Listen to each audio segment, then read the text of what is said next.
Chapter 308. The Wizarding Royalty Emerge. Friday, August 2, 1996, Imperial Palaceist. Petersburg-Russia Tsar Alex grunted. I understand, Ambassador Dialanis. I may not like the idea all that much, but I can see why it's going to be necessary. The scintillating white fish representing Dialanis glowed more brightly. It's all for the best, Your Majesty. It's only a matter of time until the Muggles figure out that most of the royal lines started out as wizarding families. How else would you explain such a high hit rate in noble lines all over the world? The head Romanov paced around the room. Who was the idiot who betrayed us? Dialanis shrugged. There's nothing we could really have done, Your Majesty. Even Atlantis didn't realize that it was possible to have half the wizarding genes. We had, though, that we'd managed to isolate all of the spellcasting royals, but it appears that we were in error. Alex growled viciously. And now we've got the King of England wanting to go to Hogwarts. That's going to be a riot, I'm sure. Thank God he's got a younger sibling who doesn't have that cue. The fish shook its head. Headmaster Snape tried to convince the King Mother not to send William to Hogwarts, but she insisted, and rest assured, Your Majesty, that you don't want to seem to be an enemy of Princess Diana. Eventually, he agreed to admit the king provided that someone was found to train a Cuonly wizard. Alexei thought for a moment. From what I've heard of Diana, I concur. Have the Habsburgs decided to come out as well? I spoke with both Michael and Otto, and they've agreed. Both the Grand Mugwump and I had to browbeat them into not trying to take over the Muggles, however, as doing so would likely trigger another round of people for humans groups and possibly even Death Eater support. Considering that we can't use the Judgment Day protocol again for 5 years, that would be extremely unwise. Alexei frowned. You can't use it for 5 more years. Why not? Dialanis explained. Although the time turners will still work if the 4 keys are inserted, the magical EMPs which provide a safe environment for the operatives take 5 years to charge. It appears that they were designed that way to make sure no one tried to abuse Judgment Day declarations. Without the EMP devices, we won't have enough manpower to deal with irritated wizarding nobles and surviving Death Eaters. Alexei snorted. Oh, lovely. Indeed, Your Majesty. Otto and Michael are going to make the announcement in a few hours, and they've already introduced themselves to the Chancellor using Georg Eichmann as a mediator. Supposedly, the government agreed to let them serve as ceremonial joint rulers and the immediate supervisors of the German Ministry of Magic. Wizarding Emperor Shima is going to tell the Japanese pretty soon as well, and he'll serve as the nominal boss for the Japanese Ministry of Magic. The real interesting case is going to be Laura Spencer of Britain. Alex closed his eyes. You mean to tell me there's a British witch hiding out there who's going to trump William? That's going to be a disaster, particularly if she comes before William and she's old enough to not be a minor. Indeed, that would be problematic, as she is 24 and of age. She was in Hufflepuff, according to the notes I have here, and she's William's 3rd cousin. Fortunately, she's already said that she's not going to take the Muggle throne, and from what we've been told, she keeps to herself and doesn't get involved in politics. She has, however, offered to tutor William in case he wants to go through with a career as a wizard. Alexei thought for a second. 3rd cousin, you say? Yes, Your Majesty. Interesting, and he's 14. Don't tell me they're thinking of having William marry Laura to unify the lines once the 2 of them meet each other. Dialanis hesitated a minute before he responded. There are some people who are recommending that. However, this isn't the 13th century. Both William and Laura will be permitted to choose their spouses, Your Majesty. There aren't any more arranged marriages, especially for Laura, as she can now marry Muggles thanks to the fall of the Statute of Secrecy. At any rate, Your Majesty, would you be willing to reveal your existence?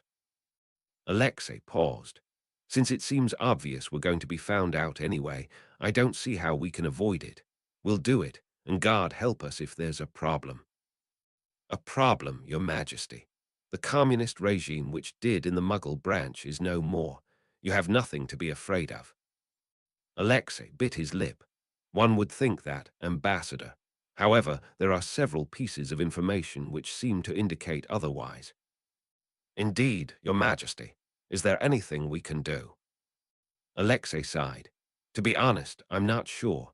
The future may already be written as there is a prophecy involved. Dionysus suddenly remembered. Kurchatova's Dawn Ash prophecy. I had completely forgotten. Exactly, Ambassador.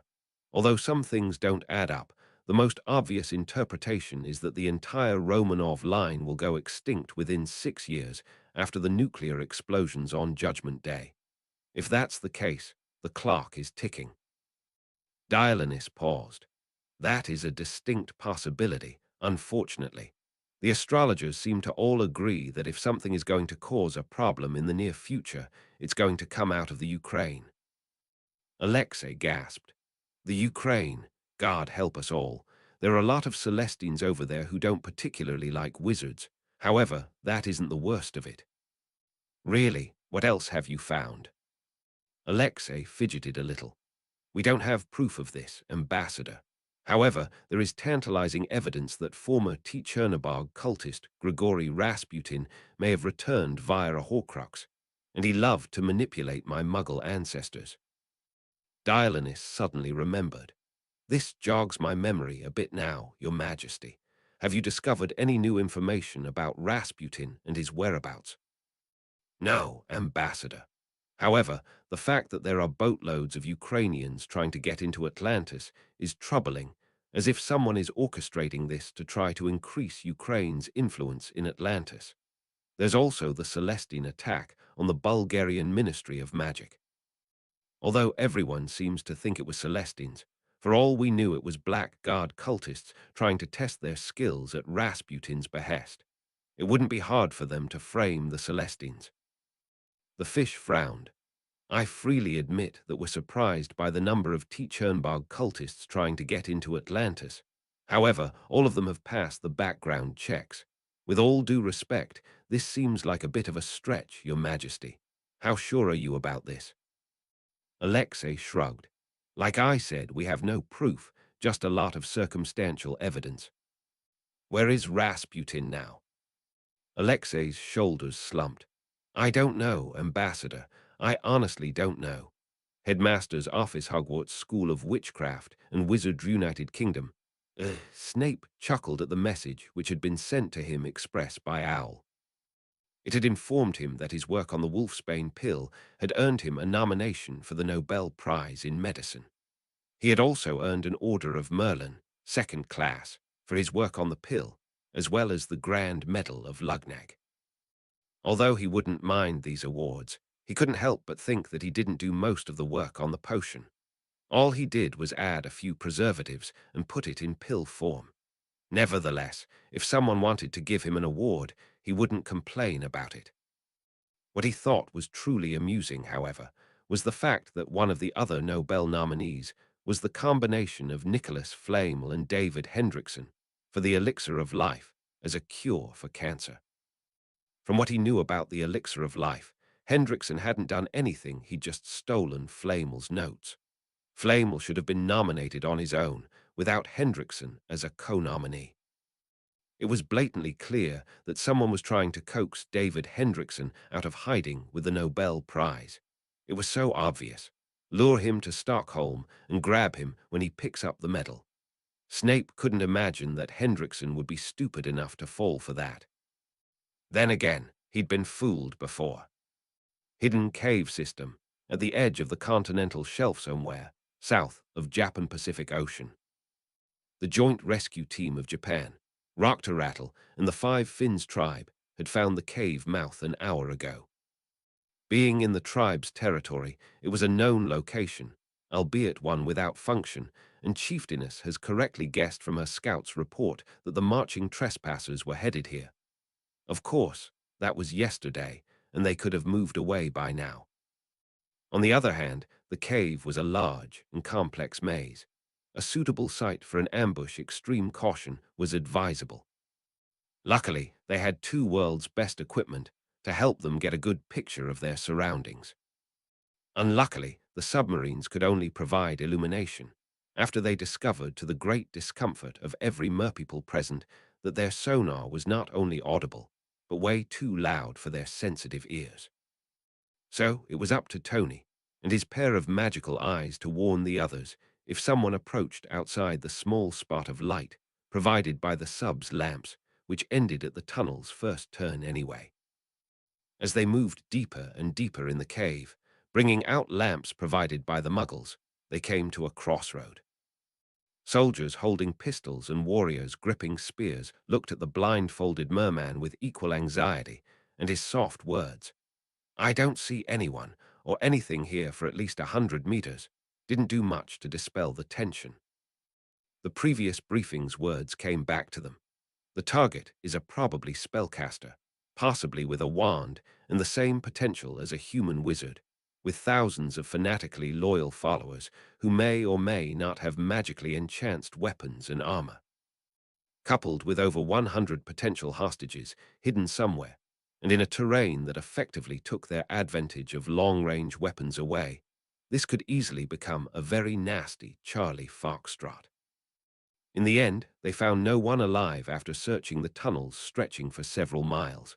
However, they found subtle signs of recent inhabitation, such as morsels of food, shreds of torn material on sharp edges, but not much else.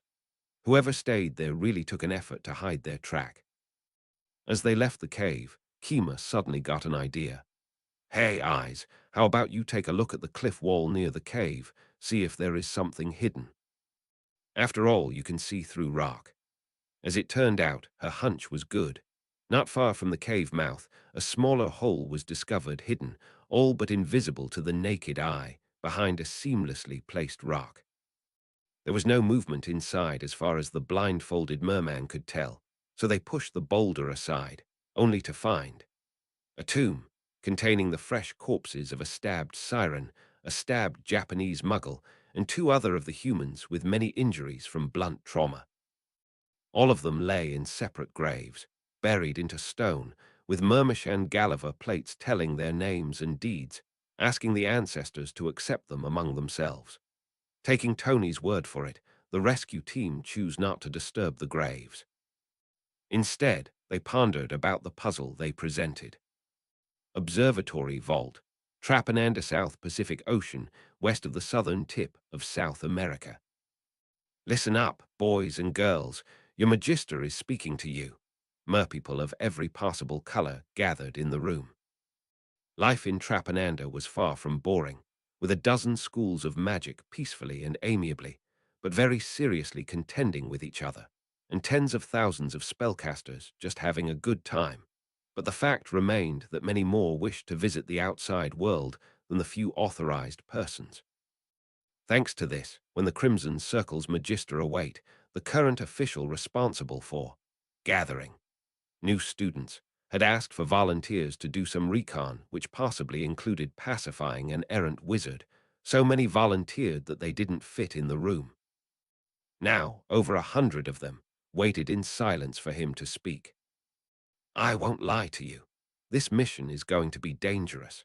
You will face a rogue merwizard who, judging by the observatory's record, has a wand and a working knowledge of the majority of human language spells. Anyone who thinks he or she isn't ready for this, you're free to leave now.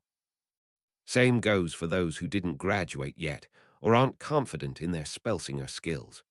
Our advantage will be numbers, surprise, and mermish spells, not in this order of importance. Out of those who remain, 12 will be chosen to be divided into groups of 6 and be given coordinates for apparition in 5 minutes. Make sure you've got your wands, guys. You'll need them for this operation. Bring in the kids, and also the wizard if possible, but don't hesitate to use force when necessary. Ancestors' blessing on you.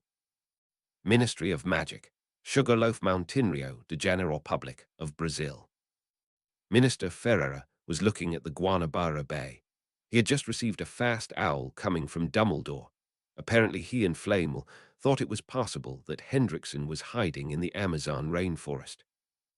Albus had asked him to keep an eye at the Amazonic political borders, just in case Hendrickson was trying to fool the Der by changing countries rapidly.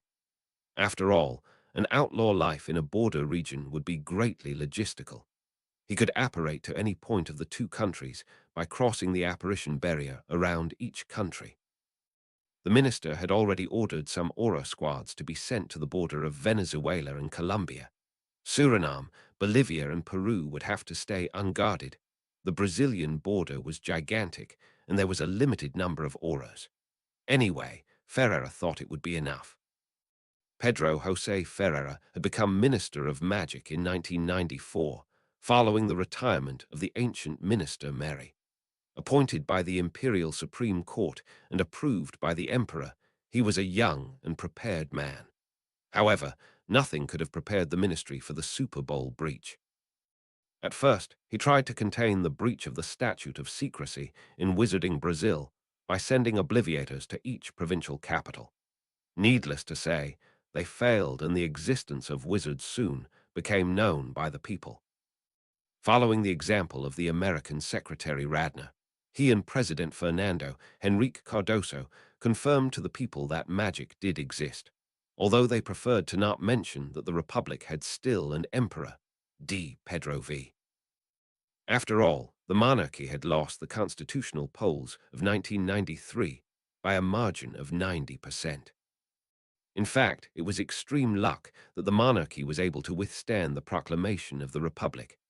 Emperor Pedro I of Brazil was a squib, just like his father, King John Roman VI of Portugal, and grandfather. It was a sort of miracle when he fathered his only wizard child, Prince John Carlos. In order to prevent someone to hurt him, he fooled the prince's death in 1821, when John was just a baby. He recreated the wizarding branch of the Braganza dynasty and engaged John to Mathilda, a Habsburg witch. When Pedro abdicated in 1831, John Carlos became the Emperor of Wizarding Brazil, while Emperor Pedro Roman II reigned over the Muggles. If John Carlos had been born a Muggle, there would be no monarchy at all. The first Minister of Magic of Brazil was called José Bonifacio, 1763–1843, the Patriarch of the Independence.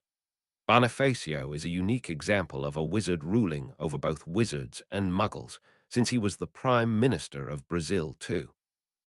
Bonifacio would be later succeeded by Luís Acal Pinto as the Minister of Magic. Pinto was a radical, but nevertheless an effective bureaucrat and a wise leader. Despite this, his ministry almost breached the Statute of Secrecy twice. The first one was during the Great War of the Triple Alliance, when he tried to enlist wizards in the army. It is also known that he ordered a group of elite auras to kill President Solano Lopez of Paraguay, ending the war in favor of the Brazilian Empire and its allies, Argentina and Uruguay. Pinto was congratulated by Emperor John Roman II Carlos, but was warned too, do not interfere in Muggle Brazil. The relationship between the two brothers and rulers was excellent. Despite being rival emperors theoretically, much of Pedro I's actions were backed by John Carlos.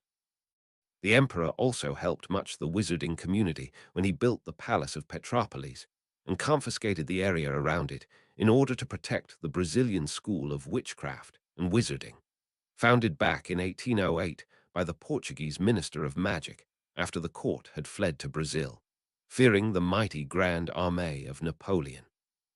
In 1889, when General Deodoro da Fonseca proclaimed the Republic, Pedro asked his brother not to interfere, since he did not want any Brazilian hurt just for personal wealth.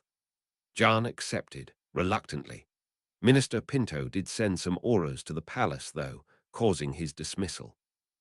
The next years were of turmoil, but finally the new President Prudente de Moraes was informed about the wizarding world and the living monarchy. Relations were good, and Brazilian wizards even helped the government to put the statue of Christ the Redeemer on top of the Corcovado mountain. When President Juscelino Kubitschek transferred the capital of Brazil to the newly built Brasilia, Emperor Pedro Roman IV refused to move, and the ministry remained inside the Sugarloaf Mountain in the ex-capital. The statute of secrecy had been almost breached by Muggle-borns during the military dictatorship, when they tried to help their relatives and friends to sabotage the government and perform terrorist attacks. Minister Merry ruled iron-handed and punished severely the rebels, and sent obliviating crews to fix the situation. The dictatorship itself never knew the existence of any kind of magic. Merry retired in 1994, just a year before the Super Bowl breach, and he, Pedro José Ferreira, had been appointed to be minister. The world had changed drastically since then. The odd thing about this all is that his daughter had some minimal contact with Harry Potter, since she had owl-dated Bill Weasley some years ago. Fortunately, all was going well between the two worlds. In February, some wizards of the ministry helped to rescue people after a landslide in the slums of Rio de Janeiro. After that, some auras had joined the police, and together they were slowly reclaiming the slums, ruled by the terrible Brazilian mafia. Moreover, the wizards helped in the special effects of the carnival with spells like Periculum and Lumus Maxima. The minister interrupted his thoughts when the painting of the late minister Bonifacio spoke to him. "The emperor awaits you at the palace, Your Excellency," said Bonifacio. His painting had connections to various wizarding sites of Brazil, including the Imperial Palace. "All right, thanks, Jose." Ferreira slowly walked over to his fireplace and took a powder from a pot. He threw it into the fireplace, in which green flames appeared, entered it, and shouted, "Palace of São Cristóvão." The minister closed his eyes. He didn't like flu powder transportation. It made him sick. When he felt he had arrived at his destiny, he opened his eyes and saw himself in a richly decorated and long hall. Ferreira wasn't familiar with this place yet. However, he knew where to go. The minister was greeted by the dragons of independence when he approached the throne room. A quick announcement was made, and Ferreira entered the room. Much to his surprise, the newly crowned D. Pedro V. was waiting for him beneath the door. "Good day, Minister," he said. "Good day, Your Majesty. May I know the reason of why you summoned me?" "Yes, of course. This man here," he pointed at a German-looking man, "and he comes directly from Vienna. He says that Anastasio's Dionysus has just left the Habsburg Palace in Vienna for St. Petersburg. Apparently, Dionysus was afraid of Muggles coming up with a conclusion that there must be wizarding royals. The rumors, as you well know, were caused by the reduced British royal family. At least 1/4 of them has one wizarding gene, and that includes King William V. Dionysus thought it was better for the Habsburgs to reveal themselves to the world. The Austrian ambassador here seems to agree with him. I want your opinion, Minister." "Majesty, I think that it would be better for your family and our government if you reveal yourself to the Muggles as soon as possible. Do you know when the Habsburgs are going to make the announcement? Maybe we could organize it in a way that both Braganza and Habsburg make the announcement at the same time. May I suggest that your Imperial Majesty takes the Aes Sedai's? The people know that an Aes Sedai can be trusted." "I was sure you would agree," replied Emperor Pedro with enthusiasm. "And yes, I will take these Aes Sedai's. Although I don't agree with Atlantis' new ideology, this is the best way to ensure the loyalty of our people. I've just came up with a thought. The numbers of empires in the world have quadrupled. In addition to the Japanese emperor, we have a czar, a kaiser, and an imperador. We certainly need a good speech." "Of course, Your Majesty." Chapter 309. Hermione Dates the King. Saturday, August 3, 1996. The witchery restaurant Edinburgh, United Kingdom. Hermione Granger was more nervous than she ever been in her entire life. She had faced werewolves outside the Shrieking Shack, nuclear weapons at her parents' dental office, and a truly horrifying potions professor. She had traveled through time knowing that one mistake could cause her death, and possibly that of many other people. However, she had never faced anything like this. That wasn't all, however. She had thought that Victor Crumb choosing her as her date during the Triwizard Tournament would have been one of the highlights of her life. Either that, or meeting Gilderoy Lockhart before she realized that he was a fraud. Yet both of those momentous occasions were nothing compared to what she was about to do. She was about to go on a date with the King of England. Ron wasn't happy, to say the least. She tried to convince him that it was unlikely that William would actually see her all that often, and this was likely a one-shot audience. In order for William to become a serious threat to Ron, His Majesty would have to not only be accepted to Hogwarts, which Snape was not particularly in favor of, but he would have to be placed in Gryffindor as well. As if that weren't enough, Hermione and William's careers at the school would only overlap by 3 years. Finally, the king was only 14. Hermione would be turning 17 later on this year. She had heard of stories about robbing the cradle, but this was a bit much. She hoped that Ron would understand, at least for the time being, that William wasn't a threat. Yet, at her current age, a 3-year age difference would be a bit much. However, 8 or 10 years later, things could get interesting. She had to admit to herself that if at some point William became serious dating material, she would have to choose him over Ron. You don't turn down the king, after all. Besides, she had always wanted to be a princess when she was younger, before she had started attending Hogwarts. If she married William, she would actually be a princess. A king of England marrying an influential Muggle-born witch. Who could have predicted that? William and Hermione weren't alone, of course. The King Mother was there along with Prince Andrew, William's uncle. Having encountered Vila herself during the Triwizard Tournament and through Ron's brother Bill, who was dating Fleur Delacroix, she could believe that Princess Diana was part Vila. Hermione had been surprised that the king hadn't brought along some security officers. William explained that there were in fact guards there hiding under invisibility cloaks. This remark was followed by a disembodied hand waving at them a few tables away, a sight which Hermione's parents, who had been invited as well, found a bit disturbing. She had been forced to listen to her mother fret about not having anything to wear to meet the royal family. Hermione had a brief moment of panic when she realized that she had outgrown the Triwizard Tournament dress and had to do some quick magic to modify it so it would fit her more mature frame. She also had to do some modifications so she could show off all of the medals and stuff she had earned saving people during Judgment Day. An entire section of the restaurant had been cordoned off so that the royal party could eat away from the paparazzi. The only employee who was granted access to Hermione and William were a 20-something waitress named Kate, who had apparently not been told who her guests were going to be. She spent a good 5 seconds simply gawking at William and Diana before remembering to curtsy. The poor woman was promptly lectured by Diana and Andrew to keep the meal secret and to not start spreading any rumors about Hermione and William. Hermione saw William ogling Kate for a few seconds.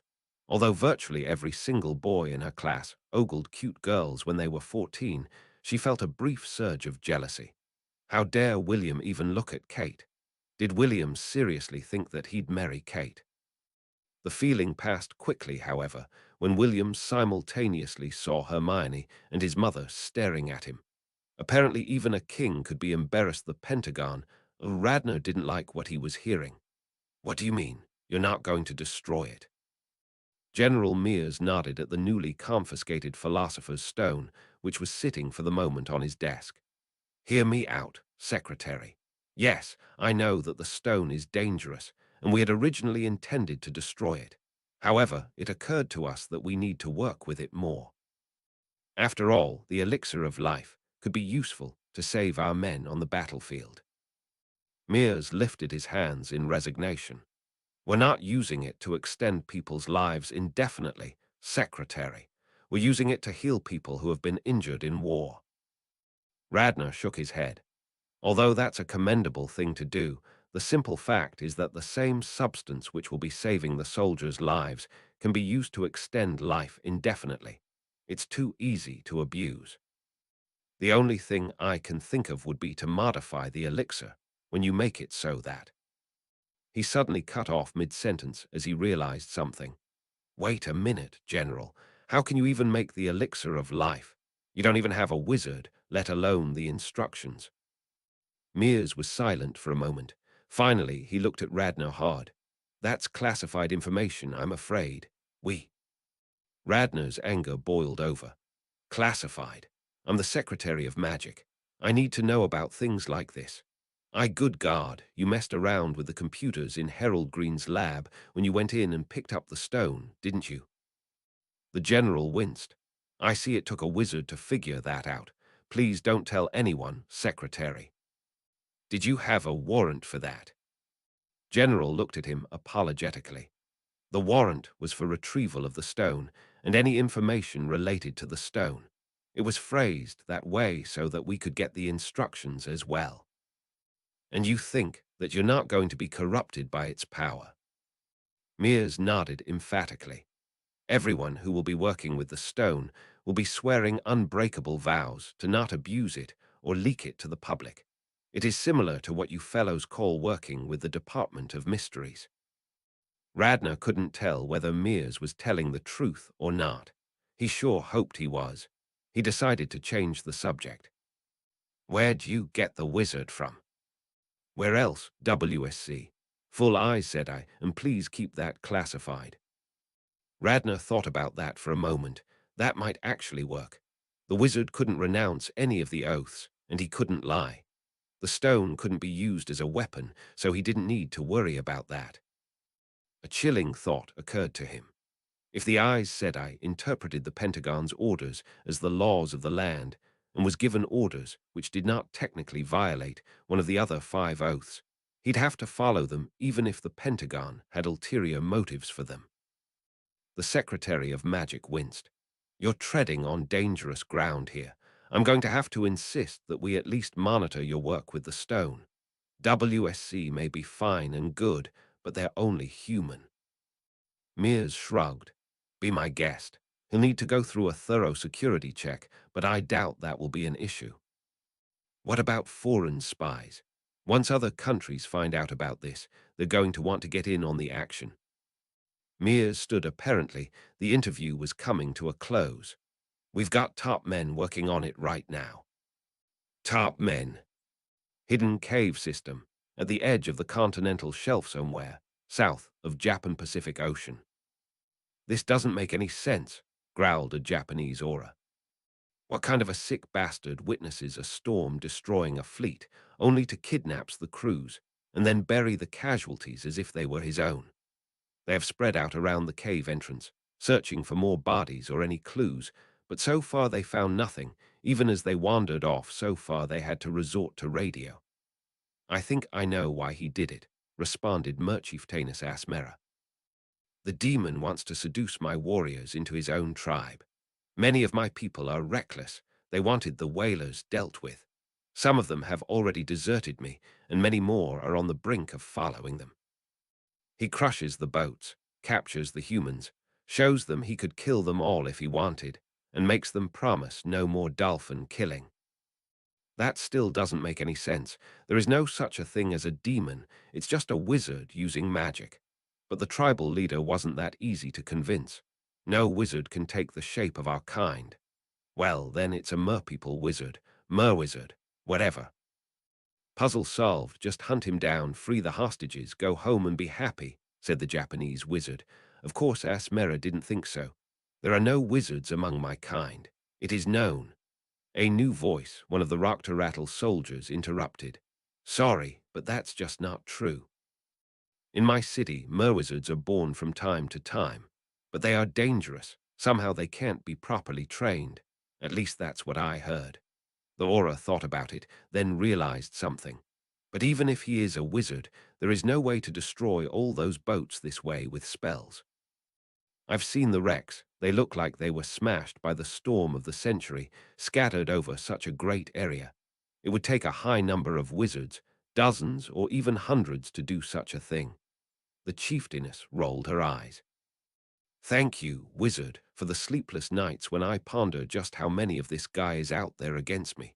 But really, I'll be very happy when we catch the the merwizard, and learn how he did it, and that no, there are no others like him." Observatory vault. Trapananda, South Pacific Ocean, west of the southern tip of South America. In 5 minutes, out of the crowd of merwizards, a select dozen had been hand-picked and divided into 2 groups of 6, before the watchful eyes of all who gathered in the chamber. Each group consisted of 5 members standing in a circle, touching the 6th one, who had in the last minute received and absorbed a silver thread of memory from the giant globe. The thing was like a giant pensieve, providing an up-to-date map by pooling the memories of Trapananda's traveling spellcasters. With an exact destination now firmly planted in their minds, they could channel the powers provided by the spell songs of the other 5 members and direct a group apparition over thousands of miles, through all but the strongest anti-apparition jinxes, even from deep underground. The target was last detected in a cave system. One group was to apparate to the sole entrance and block it, while the other cleared the inside. Of course, providing 12 individuals with coordinates didn't take up the whole 5 minutes. The rest was just double and triple checking any necessary steps. Pressure shield charm enabled check. Disillusionment charms enabled check. Friend or foe options correctly chosen. When casting the disillusionment charms, double check. This was where things could get real nasty real quick. But of course, everything was in good working order, and when at last the timer reached 0, 12 merpeople began chanting their apparition spells in perfect unison, and then they were gone. Back at the cave. Did you hear it too? A worried 5 Finns warrior turned to his mates. One of them chuckled. If you heard a faint cracking sound, yes, I did. I hope it didn't come out of Iggy. Poor kid looks sickly. Guess he really shouldn't have eaten that fish gut. Shut up, you two, growled the Rattly operative assigned to the small group. That was no fart, that was incoming apparition. Taking a look at the complete incomprehension at the tribal gang's faces, he added in a low voice, "It means we have company." Wizard company, several of them, judging by the sound. That immediately got their attention, complete with the predictable shift in fight or flight attitude, understandable in the case of guys armed only with knives and spears. We should leave. This cave is giving me the willies. As the Rattly sent a withering glare at him, the warrior corrected himself. I mean, someone must report it to the bosses so they aren't taken by surprise. Smirking smugly, the soldier said, and I guess you'd be eager to volunteer for this noble duty. Well, there is no need. He lifted a small handheld device from his weapon's harness, pressed something on it, and spoke. Headquarters, this is Squad 14. Position left, left, right, up, right, straight down. We've heard incoming apparition from ahead of us. Don't you guys have a blocking jinx in place? His confidence and his secret belief that the sound in fact meant friendly reinforcements was shattered by the response. We do, and none of us apparated. The jinx was disturbed just now, as if something tore through it. We got similar reports from all units. Large number of unknown wizards may be nearby, possibly hostile, no contact yet. Return to HQ, over. The 5 Finns tribesmen looked curiously at the handheld radio. One of them asked, "What is this new devilry?" Slowly, the Rattly responded, "An order to retreat. We have unidentified incoming mages ahead of us. This is beyond any of us." As they looked at him cluelessly, he snapped and yelled, "Move."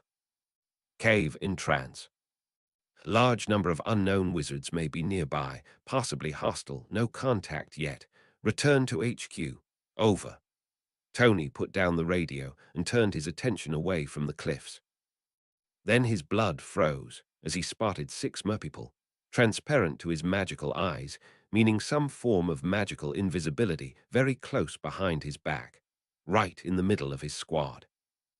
They had wands in hand projecting light that he knew was also only visible for him. They were standing close together and just released each other.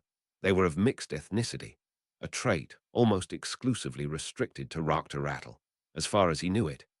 They wore strange garments with many places to store things, and most importantly, they definitely weren't anywhere nearby a minute ago.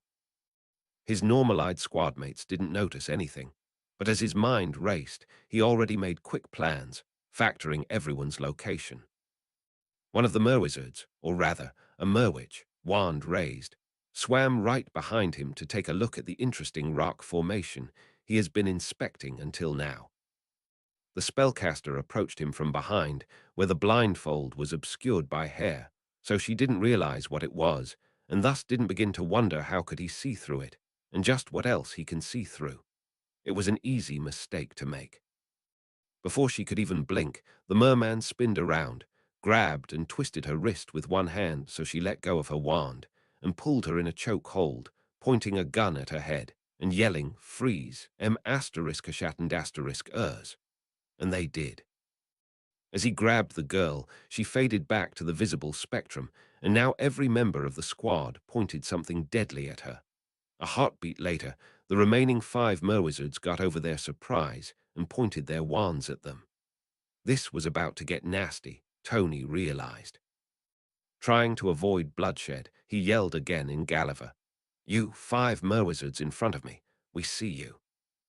I don't want to hurt her, so please end your invisibility and lower your wands." Seeing that both sides were equally puzzled, but at least no one started killing yet, he hastily added, "Squad, don't attack if they comply in 5-4, 3-2. Before he got to 1, the remaining 5 wizards shimmered into visibility, with wands no longer pointing at them. His squad quickly adjusted aim, but they were true to his word. No one attacked, yet. Emboldened by the success of his bluff, he decided to just go with it, and quickly ordered his team to restrain the shocked merwizards. Then he got his radio and notified the HQ. "Headquarters, our objective was to capture or kill a merwizard. Do I get a bonus if I got 6? Chapter 310, Debut of the Chrononaut. 1314 Zemonde, August 5, 1996. DeLorean Motor Corporation, Headquarters, Texas, United States of America. Michael J. Fox had thrown the letter out when it had come in, figuring that it had to be a joke. However, apparently it wasn't. A few days after discarding the letter, he had received a call from Christopher Lloyd, who had actually spoken with the president of DeLorean Motor Corporation. The president had assured him that the prototype for the 1998 DeLorean Chrononaut was ready for its first test drive, and that he and Fox would be allowed to sit in the back seat. Fox still couldn't even begin to believe it, yet there it was, sitting in the back of a truck with the words "Brown Enterprises" written on it. He recognized it immediately, of course. After all, he had driven a similar vehicle in the movies. The Chrononaut looked like an ordinary 1980s-era DeLorean. It didn't have the futuristic engines and tail fins, and God knows what other props had been added to the vehicle for the movie. There was no flux capacitor taking up most of the back seat, just a second row of seats. There were a few differences, however. The wheel moved in and out, much like the steering column in the cockpit of an airplane. The sunroof had been replaced with what appeared to be a large parachute, which would presumably open in case the flying enchantment failed while the Chrononaut was airborne. The speedometer had 2 speeds marked on it, in addition to the traditional 55 mph, 60-75 mph in yellow, 75-87 mph in orange, and 88 mph in red. Fox looked at the president of DMC in astonishment. "You've got to be kidding. When this thing hits 88 mph. The president threw Christopher Lloyd's line back at him as he lifted a panel in the driver's side door. "You're going to see some serious shit." The panel revealed 4 numeric keypads with 2 LCD displays above each. The lower display currently read 85 1996 150,000. The top display read 85 1996 130 2153. The president pointed at the panels. "That bottom display is the destination time when the system is engaged. Time is Zulu, which would be 4 hours ahead of us. This would be 11:00 Eastern Daylight Time. The top display is the current time in the vehicle's reference frame."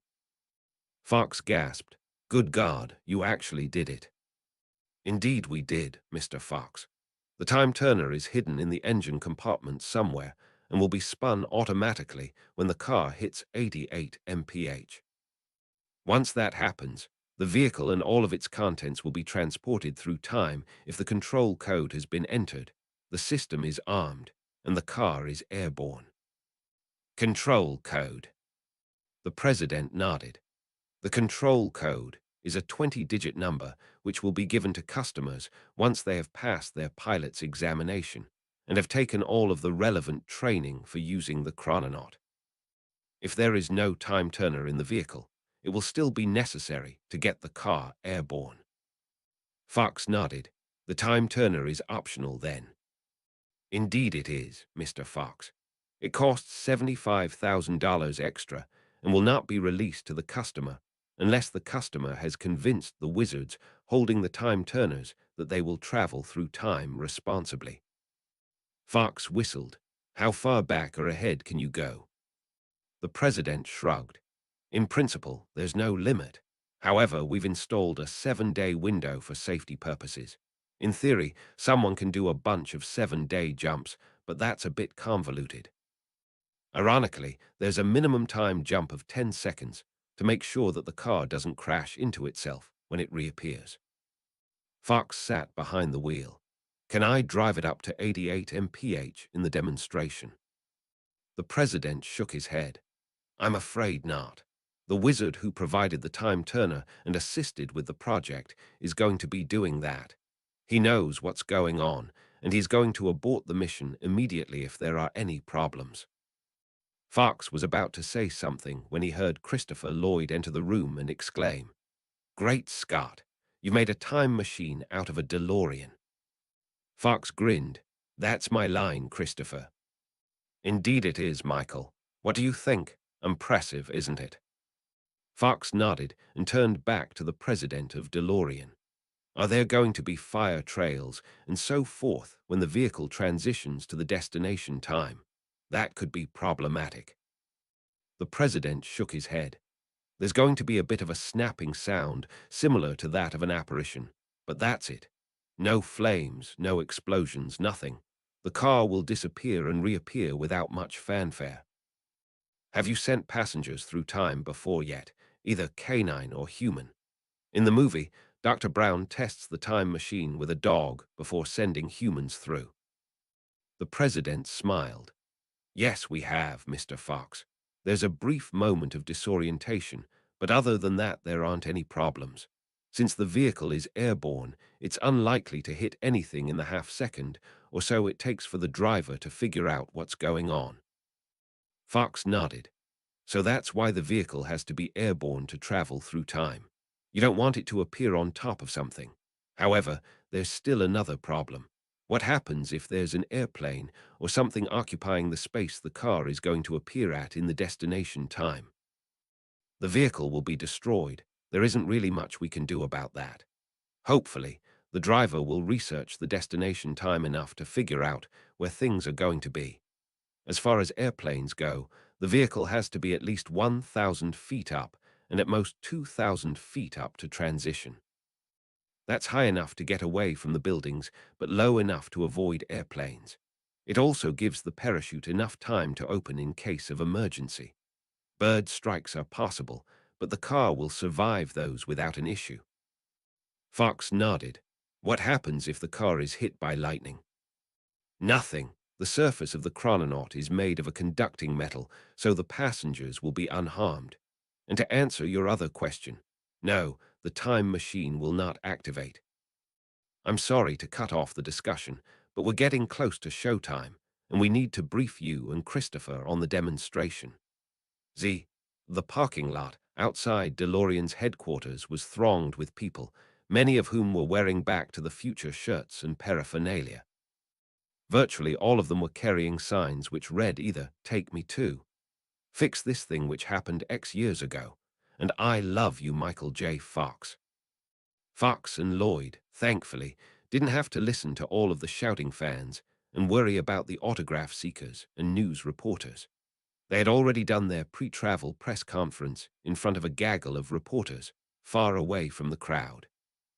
Now they were in the back seat, with a wizard in the driver's seat, and the company president in the front passenger seat. The wizard closed a panel on the dashboard and nodded to the president. Pre-flight checklist complete. We'll go for launch, gentlemen. Current time is 14:53:46 Zulu.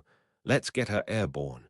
We'll start the acceleration at 14:58:00. Everyone's seat belts fastened. There were nods all around the cabin. Seeing this, the wizard turned the key and started the engine. The crowd cheered loud enough to be heard over the engine. The cheers doubled in volume as the driver pulled back on the steering column and the chrononaut rose into the air. Once safely away from the buildings and telephone wires, he put the steering wheel back in a neutral position and pressed the accelerator. The vehicle slowly began to accelerate as he moved it away from the factory. Lloyd frowned. That's pretty slow acceleration. The president nodded. There isn't much we can do about that. Up here in midair, there isn't much traction. Most of the magic was needed to simply get the vehicle to fly like this. That's why we're giving it 90 seconds to get up to 88 mph. The car flew around for a while as the people in the crowd took photographs. Finally, at 14:57:00, the driver moved it into position about a mile or so away from the factory and its attendant crowds. Altimeter at 1,300 feet, right on the money, activating time circuits. He entered the code into the control panel on the driver's side. An alarm started hooting, and the destination time display started flashing insistently. So far, so good. T-250 and counting, all systems go. The wait seemed endless, and the driver looked at his watch over and over again. Finally, he shifted into high gear and gunned the accelerator. Here we go. 14:58:00. Transition in 1:50 and counting. Fox and Lloyd watched the speedometer as it slowly crept up to speed. 20 mph, 30 mph, 40 mph. The clock hit 14:59:00. The car passed 60 mph, and the hoot suddenly changed into an ear-splitting klaxon. The car was now approaching the crowd. It was obvious what the wizard was going to do. Transition right above the people. The president started looking at his watch. 14:59:20 at 70 mph. 14:59:35 at 80 mph. Downrange looks clear. Transition imminent. It won't look like much unless you have something which changes with time. Look at one of those moving cars down there. Fox did so. The car hit 88 mph, and the truck he was watching suddenly vanished. It took him a few seconds to realize that it had suddenly moved 100 or so feet down the road. Instantaneously. He mentioned this to the president, who nodded. That's expected. Judging from my watch, the time turner activated at 14:59:51 and transitioned 9 seconds into the future. The truck traveled 100 feet in those 9 seconds. From the perspective of the people on the ground, we disappeared for 9 seconds and then reappeared. Once we get back to the ground, we'll compare this watch against the reference watch on the ground. They should be about 9 seconds apart. Lloyd frowned. That didn't look like much. You're sure we transitioned? The driver shrugged. You can't tell with jumps into the future until we get the reference time back down to the ground. The president here is checking this on the walkie-talkie now. However, roll down the windows. The crowd will probably tell us if the experiment worked. Fox rolled down his window. The cheering was so loud that it could be heard over the roar of the engine 1,300 feet up. Cars were honking, and people were getting out to see what was going on. The president smiled. The ground controller had 15:00:21 when we had 15:00:12. 9 seconds ahead, just as predicted. I'd say that was a successful test. Fox and Lloyd looked at each other. They had just traveled through time in a DeLorean. This time, for real. Bentley Motor Corporation Crew England Arthur Weasley shook the hand of the billionaire who had won the right to test out the Pegasus for a week. I hope you like it, sir. If you decide you want to buy it after the test, we can talk about it. Keep in mind that this is still a prototype, and it won't be going on sale for a while. There could still be defects here and there. Rest assured, though, that the parachute is working. The prospective customer grinned. A flying luxury car which can take off vertically and not need a few 100-meter runway. I'll take one of those over my Cessnas any time. Arthur handed over a notepad. I want you to jot down your opinions about the Pegasus here. That way, we can learn from this.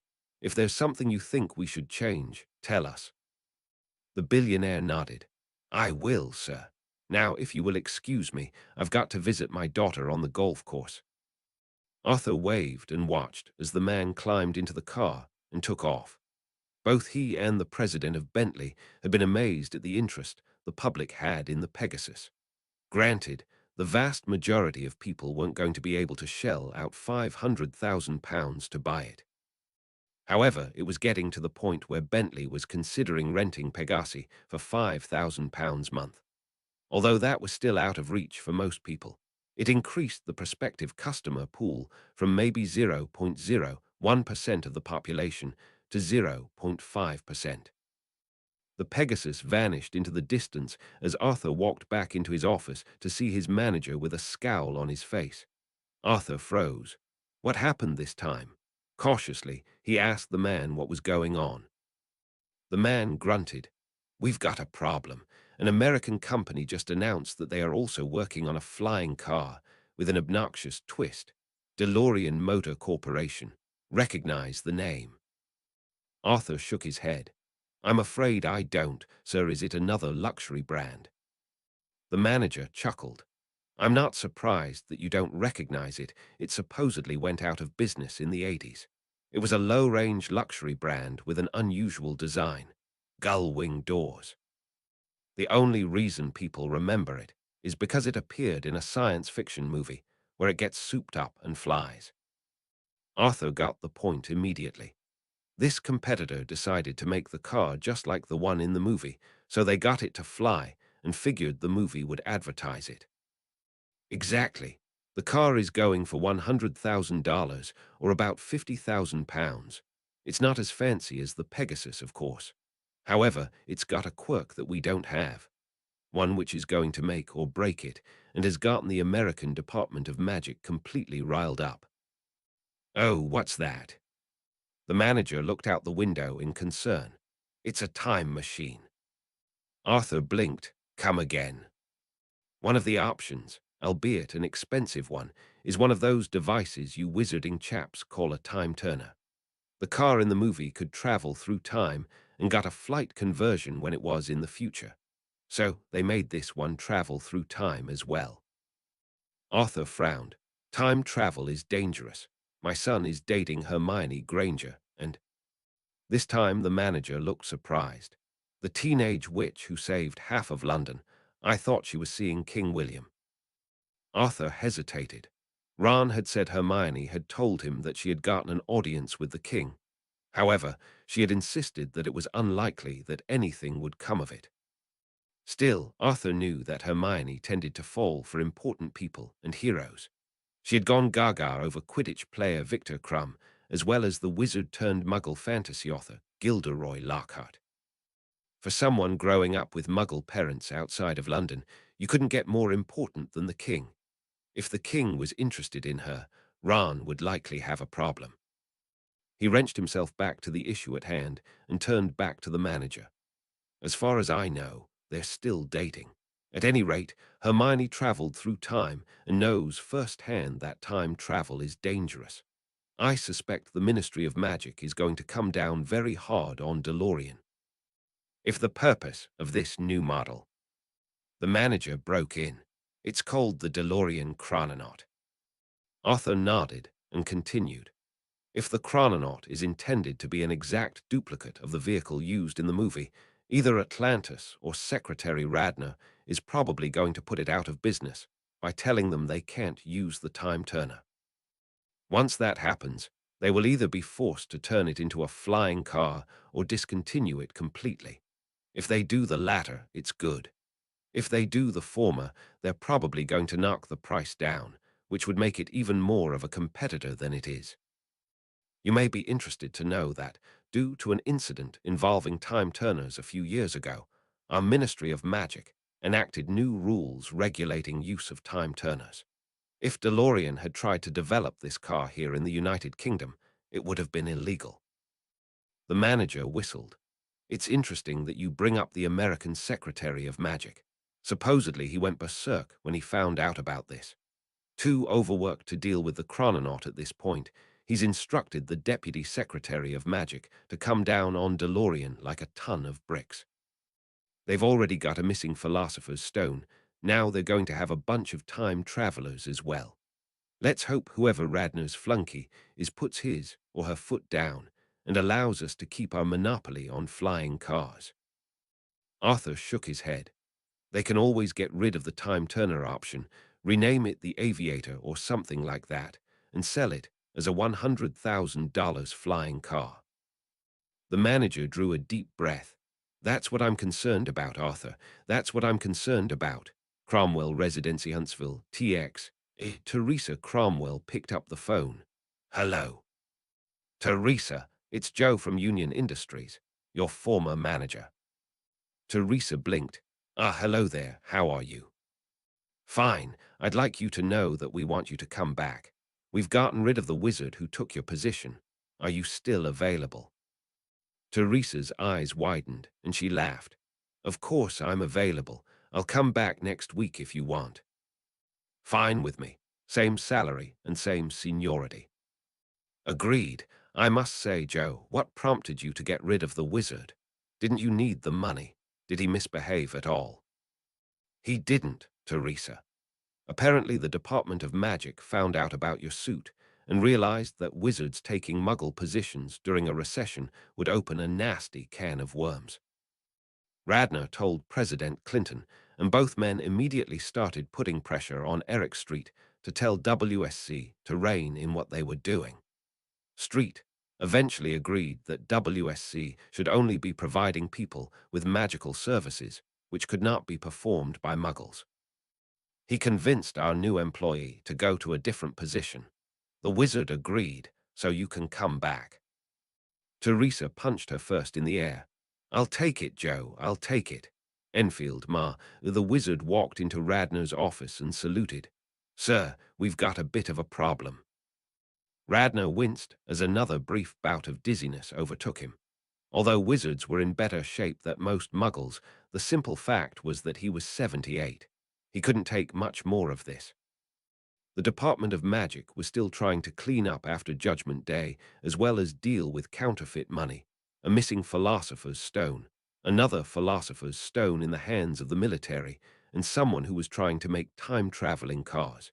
He hadn't slept for 36 hours. What next? Holding onto the table for support, he tried to look dignified as the newcomer made his report. Sir, you may want to know that Herald Green just issued an advertisement for a wizard to help with Vitalix. They put it in, among other things, newspapers in the Dallas area and the Big Thicket Tribune. Radner closed his eyes and swore. Now that their wizard is dead, they need another if they want to make a new stone, and they're going after WSC.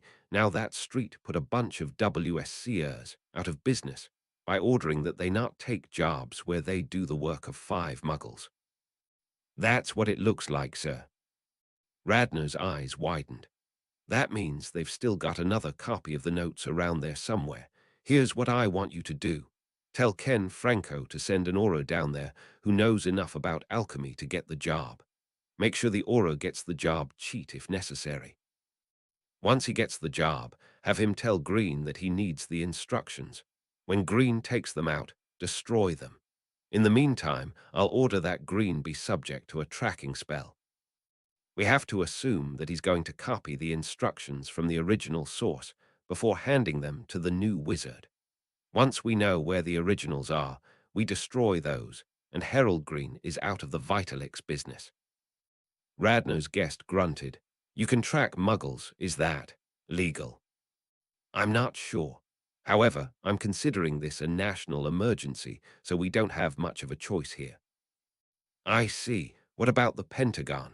Doesn't the Pentagon have instructions and a wizard? Radner nodded. They do. However, from what I've been told, they actually seem to be dealing with them in a sane manner. They know how to keep secrets, after all. I can't believe I'm saying this, but we may actually be able to trust them. Chapter 311, Chrononaut Controversies. Tuesday, August 6, 1996. DeLorean Motor Corporation. Humble, Texas, United States of America. Kathleen DeLavga, a mid-level manager at DeLorean Motor Corporation, could barely concentrate on her work with all of the distractions outside. She had thought it had been a zoo when the president had recruited the two actors to join him in that publicity stunt with the chrononaut. That had been nothing, however, compared to what was going on now. There were no fewer than 3 major news anchors with reporting stations outside the building. A movie buff was there as well, sharing a space with a representative from Wired magazine. A couple of physicists were there as well, trying to convince the world that they had no idea how it worked. Kathleen knew that the time turner allowed the chrononaut to travel through time. How the time turner worked, on the other hand, was beyond her. She didn't know that much about the enchantment which allowed the vehicle to fly, though that WSC fellow had mentioned something about Wingardium. The little she did know about the chrononaut was that it was based on the classic 1982 chassis, the same model of the vehicle used in the movies. The president had gambled that people would be willing to shell out $99,995 for an old model vehicle solely because it could fly. Judging from the reports that were coming in, that may have paid off. 3 of the other DeLoreans in the showroom were already rigged with the flying enchantment, and one of them was hovering a couple of feet above the ground. However, they were not yet airworthy in that they did not have the parachute attached to them yet. The mechanic in charge of the maintenance department, Brian "Biff" Lannon, had told her that they would be ready within a couple of weeks. The phone rang on her desk. Hoping it wasn't another customer, she picked it up. "Hello." The person began speaking at once. "Good afternoon. I was wondering if I could ask you about the time machine vehicle." Kathleen rolled her eyes and did her best to remain calm. "It's a concept car, sir. I'm not sure how much I'm allowed to divulge outside what you saw in the demo. Is there any way I can get the vehicle with just the time turner? I don't think I can afford both the flying system and the time turner." Kathleen wanted to scream. "It's not on sale yet, sir. It's a concept car. Furthermore, you need to undergo a full week of training before you will be allowed to use the time turner, and we haven't even finalized the course yet." "Who flew the car then?" "A wizard familiar with time turners. Believe me, he was very careful." There was a pause. "All right, how about giving me the flying system without the time turner?" "I told you, it's not on sale yet." "What happened if I offered you $250,000 down?" "I'll believe that when I see it," she thought, aloud. "I'm sorry, I'm not allowed to accept pre-orders. If you wish, you can put your name in the lottery, which will determine who gets the first 10 cars when it does come into production. One question, though. Are you a trained pilot?" The voice sounded perplexed. "No, why?" Kathleen nearly swore at the man. "Without a pilot's license, you are not eligible to use the flying circuits or the time turner. You can get one of our ordinary DeLoreans without the flying circuits or time turner for $45,000. How about that?" The man was barely able to stammer out a civilized response. "I'm sorry, ma'am, but I don't think that will work out. Sorry for bothering you." Kathleen smiled. This would be ending soon. "It's not a problem, so thank you for your interest in the chrononaut. Is there anything else I can do for you?" "No, ma'am, goodbye." The caller hung up, and Kathleen breathed a sigh of relief. She hadn't screamed at him, this time at least. However, she was rapidly losing her patience. A few hours later, Kathleen and the rest of the employees were called into one of the main conference rooms for a meeting. Biff, who had come in from the repair shop, looked at her in confusion. "What's going on, Kathleen? Did the government get involved and try to shut us down? I've heard rumors about that." Kathleen shrugged. "We'll see in a few minutes." They took their seats, and the president began to speak. Ladies and gentlemen, thank you for coming on such short notice. I must say, I don't think I've ever seen a publicity stunt work as well as the Chrononauts' debut did yesterday. Everyone clapped at that, Kathleen included. No one could deny that. The president, however, grew serious. Although we've gotten a lot of attention, and rightfully so, thanks to our work on the Chrononaut, it appears that some of the people in high office are a bit concerned about what the Chrononaut can and cannot do. Several of the people fidgeted restlessly as the president continued. I received a call today from the president of the Federal Aviation Administration. He is threatening to take us to court, arguing that populating the sky with chrononauts could threaten air traffic in and around populated areas. Biff shook his head in disbelief. That's not going to happen, sir. The time turner doesn't. This doesn't involve the time turner, Biff. It involves the flying circuits. The car can reach altitudes of up to 10,000 feet with or without the time turner. That could put it dangerously close to low-flying aircraft like Cessnas. Which reminds me, Cessna is also complaining that our security systems aren't good enough. What happens if the parachute fails? These 1982 cars don't even have airbags. Biff glared at him. The airbags are going to be in by the time the thing rolls off the assembly line, sir. I have it on my calendar. A salesman grunted. Biff, you realize why they're doing this? Once we get this thing going, Cessna's going to go down the drain because these things are going to make a hell of a good commuter aircraft. The Chrononaut is going to put Cessna and most of the other small plane companies out of business, and they know it. The president continued. Several people talked to their state senators about this, and eventually someone contacted Governor Bush.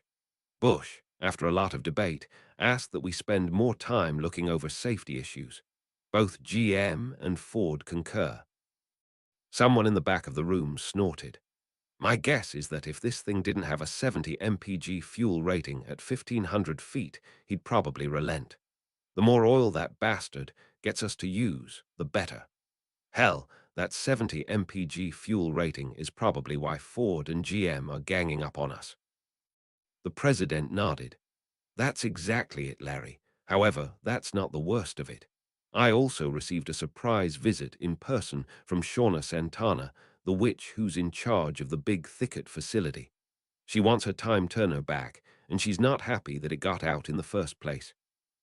Radner has just endorsed the United Kingdom's ruling that time turners should not be used unless it's an absolute emergency. Atlantis, supposedly, is about to endorse it as well. Everyone started shouting in unison, and Kathleen understood why. Ordinary wizards from WSC might be able to get the cars to fly, but they couldn't get them to travel through time. Without time turners, the chrononaut would become a chrononaut. The president looked at the table.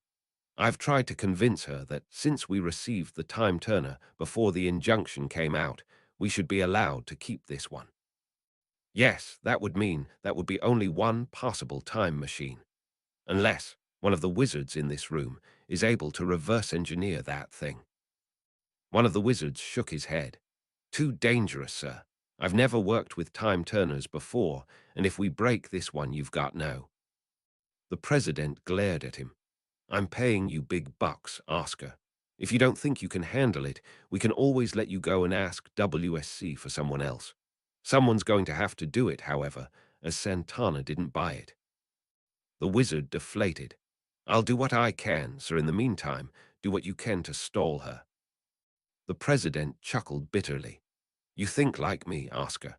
She gave us a week to return the time turner voluntarily. If not, she'll do it the other way. Oscar blanched. A week? That's not enough. The president sighed. Nevertheless, that's all I could wheedle out of her. I want you to go back to wherever you got your wizarding knowledge from and find everything you can about time turners. Tomorrow morning, when you get here, I expect you to start disassembling that time turner and doing whatever you can to reverse engineer it. Help me, Oscar Ben Kenobi. You're my only hope. Everyone in the room chuckled. Oscar, however, blinked. Sir, I don't get that. Everyone just laughed louder. Oscar started at the president in confusion until someone whispered something in his ear. Seconds later, Oscar put his head in his hands in embarrassment. Kathleen didn't like the sound of this. It sounded as if they would have to give up on the chrononaut and turn it into the aviator, a flying car. Granted, that would be better than nothing. However, it wouldn't be the DeLorean. Next to her, Biff was staring at the ceiling, a thoughtful expression on his face. He stuck his hand into his pocket, pulled out his wallet, and looked at how much money he had in there. Troubled, he pursed his lips and began pondering once more. Chapter 312. Atlantis comes out. Tuesday, August 6, 1996, Grand Mugwump's office Atlantis Hadar Dagher stood at the podium. He should have thought of this earlier, when he had introduced the Aes Sedai oaths. Fortunately, it seemed as if countries were starting to figure it out on their own. North Korea certainly had, as had Great Britain, albeit at the prompting of Britain for humans. Now it was time for the world to follow suit. Cameras flashed as he spoke. Ladies and gentlemen, thank you for coming this evening. I would like to inform you of a new law which has just been passed by the wizarding community here on Atlantis concerning the Order of Aes Sedai. It is the decision of the International Confederation of Wizards that every single person elected to minister of magic take some of the Aes Sedai vows upon being sworn in. At the very least, he is to swear to at least accepted level. Note that since Minister of Magic is not necessarily a permanent position, the fourth vow, the one against renouncing the oaths, will need to be modified somewhat for his swearing in. It will require the candidate to not renounce any of the new oaths he has just sworn while he is in office. If he is already subject to the fourth vow as an accepted or Aes Sedai, he need not swear any new oaths unless he wants to temporarily promote himself from accepted to Aes Sedai during his tenure. In this case, he can swear the sixth vow and renounce it later. This is possible because he had not yet sworn the sixth vow at the time he became an accepted and took the fourth. Dagher looked around the room. It is the hope of the Iqua that having Aes Sedai advisors at the sides of Muggle leaders around the world will help convince Muggles worldwide that wizards can be trusted. Since the local Minister of Magic is arguably the most visible wizarding position a Muggle will ever hear about, oaths that ensure that the Minister of Magic behave will go far towards improving relations between wizards and Muggles. People who are currently Ministers of Magic have to the end of October to become accepted if they are not already sworn to that level. If they choose to not become accepted, they must resign by the end of October and hold elections to choose their successor no later than January 1st. New Parliament buildings. Sir Otto Hodges had thought Hagrid was tall. However, the chap in the fur robes standing next to Hagrid was at least 10 centimeters taller than Hagrid was, and had to duck to ensure that he wouldn't bang his head on the ceiling. The man in the robes began to speak in a booming tenor. Ladies and gentlemen, allow me to introduce myself. I am High Chief Matchus, and I'm the leader of the nation of Atlantis. Hodges blinked. Where the bloody hell was Atlantis?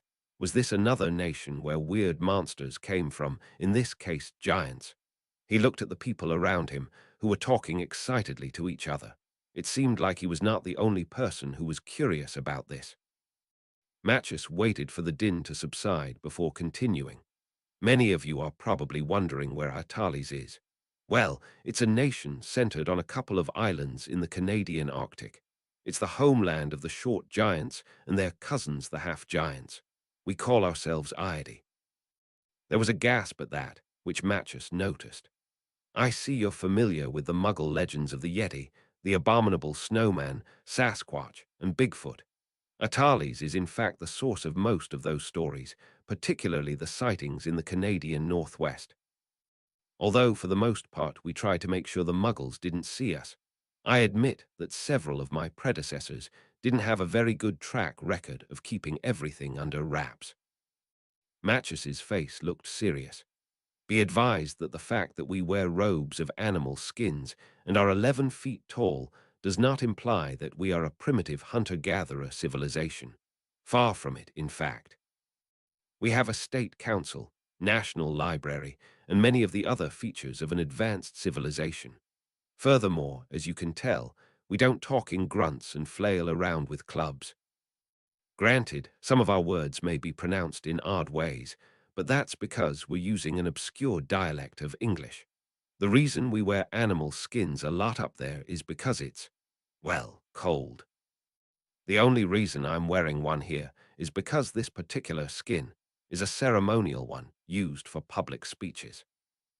The High Chief then gestured to Hagrid. This man here, Rubeus Hagrid, has accepted the position as your first ambassador to Atlantis. He is a half-giant, and as you can tell, he's about my height. You're already familiar with him as a former Hogwarts instructor and zookeeper in the United States. He has extensive experience working with Muggles, and I believe that he will be a great asset in introducing the world to our community. As the head of Atlantis, I can say that we had been debating exposure for a while.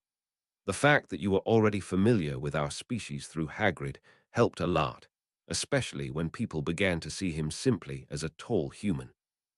We watched closely when Zelenda and Roctorattle came out, and to the best of my knowledge, we haven't had that many problems yet with them. So I figured, why not? One of the first things I intend to do is help the Muggles living up in the northern reaches of Canada.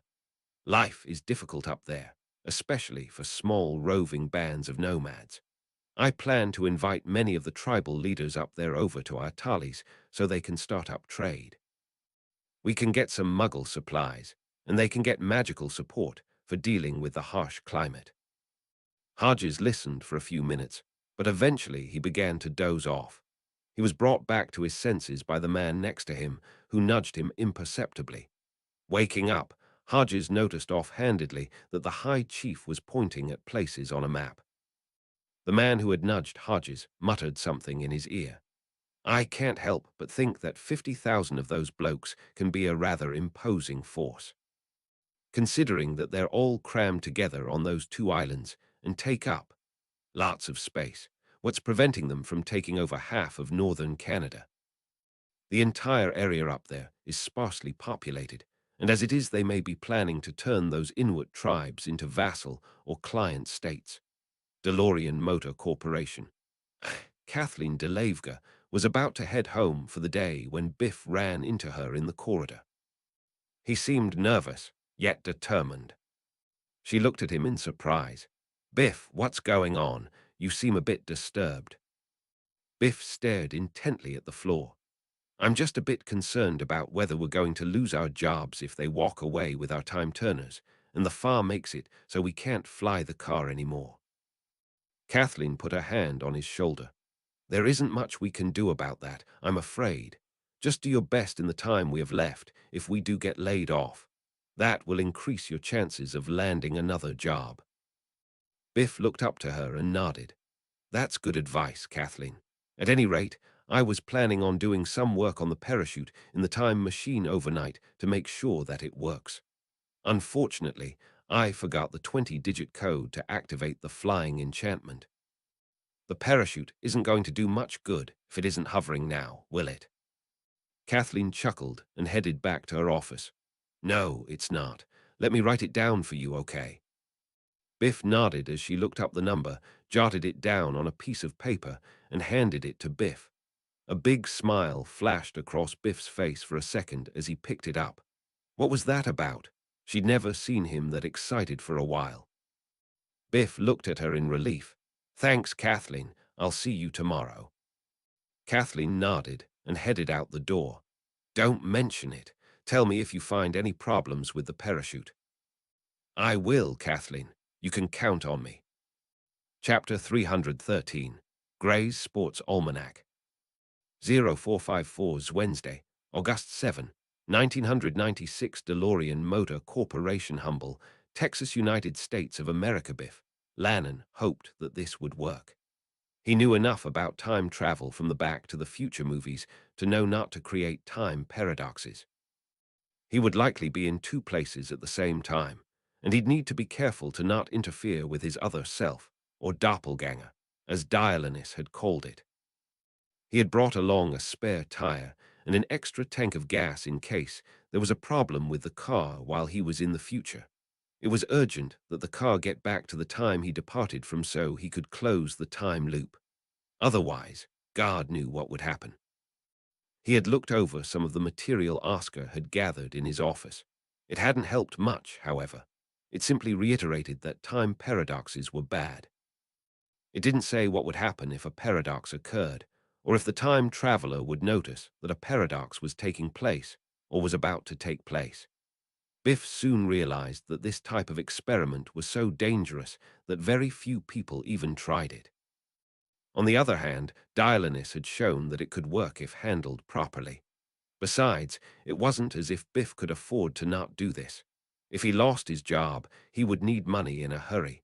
He was a moral person, so he wouldn't steal. The only thing he could do would be to trust the lottery and make sure that he'd win. He couldn't influence the balls, of course. All he could do was see what the result would be. Making sure that no one was in the area, he illuminated the cabin lights so he could see the speedometer. He then opened the secret panel, which held the time-traveling controls. The current time read 8/7/1996, 45,821. The destination time still read 8/5/1996, 150,000. Taking a deep breath, he entered the 20-digit code and heard a satisfying beep as it was accepted. He entered 8/11/1996, 70,000 into the computer, 2 Central on August 11th, Sunday morning. He then activated the time circuits and the warning tone began to sound. Biff looked around quickly to see if anyone had noticed anything, but the room was still empty. Hoping he knew how to land the thing, he started the car and slowly allowed it to rise into the air. He had to keep the headlights off, and he couldn't put his foot on the brake because a pair of brake lights 500 feet up in the air would attract a lot of attention. Thankfully, the moon wasn't up. His calendar said it was last quarter, so it was still below the horizon. He had wanted to try the mission later, when fewer people would be awake. However, he didn't want an moment when his flying vehicle was silhouetted clearly against the moon. He eventually made it up to 1,500 feet, hoping that people would mistake the sound of the engine for a helicopter or something like that. He put his foot on the gas, and the car began to accelerate. 20 mph, 30 mph, 40 mph. He flinched when the klaxon went on at 60 mph, and he winced when the vehicle hit a bird at around 70 mph and splattered its guts all over the windshield, forcing him to turn on the wipers. He sure hoped that the vehicle had good enough soundproofing to prevent the people down below from hearing the siren. Making sure there were no hills to collide with not like this was likely in the area, he kept his eye on the speedometer. 85, 86, 87. 0700 Sunday, August 11, 1996, above Humble, Texas, United States of America, 88. There was a brief moment of disorientation, and Biff panicked for a few seconds. Eventually, though, he remembered what to do. He put the car in neutral and allowed the air resistance to slow it down so he wouldn't have to use the brakes. He did what he could to steer the vehicle as it began to slow, heading towards what looked like a commercial parking lot. He looked outside and couldn't find anything really different. He began to wonder if the vehicle had even worked when he slowly began to realize that fewer city lights were on and that the stars had shifted slightly. He checked the current time on the control panel and saw 8/11/1996, 70,032. It looked like the DeLorean had transitioned after all. After what seemed like ages, the car slowed to a stop. Hoping he wouldn't land on someone's house, he slowly began reducing the car's altitude. The lights from the parking lot allowed him to fine-tune his landing, and he eventually found himself landing safely in the lot. Biff breathed a sigh of relief. The first part of the operation was complete. Now he needed to get to a store which posted lottery results. Thankfully, he would be able to drive the vehicle normally now that he was on the ground.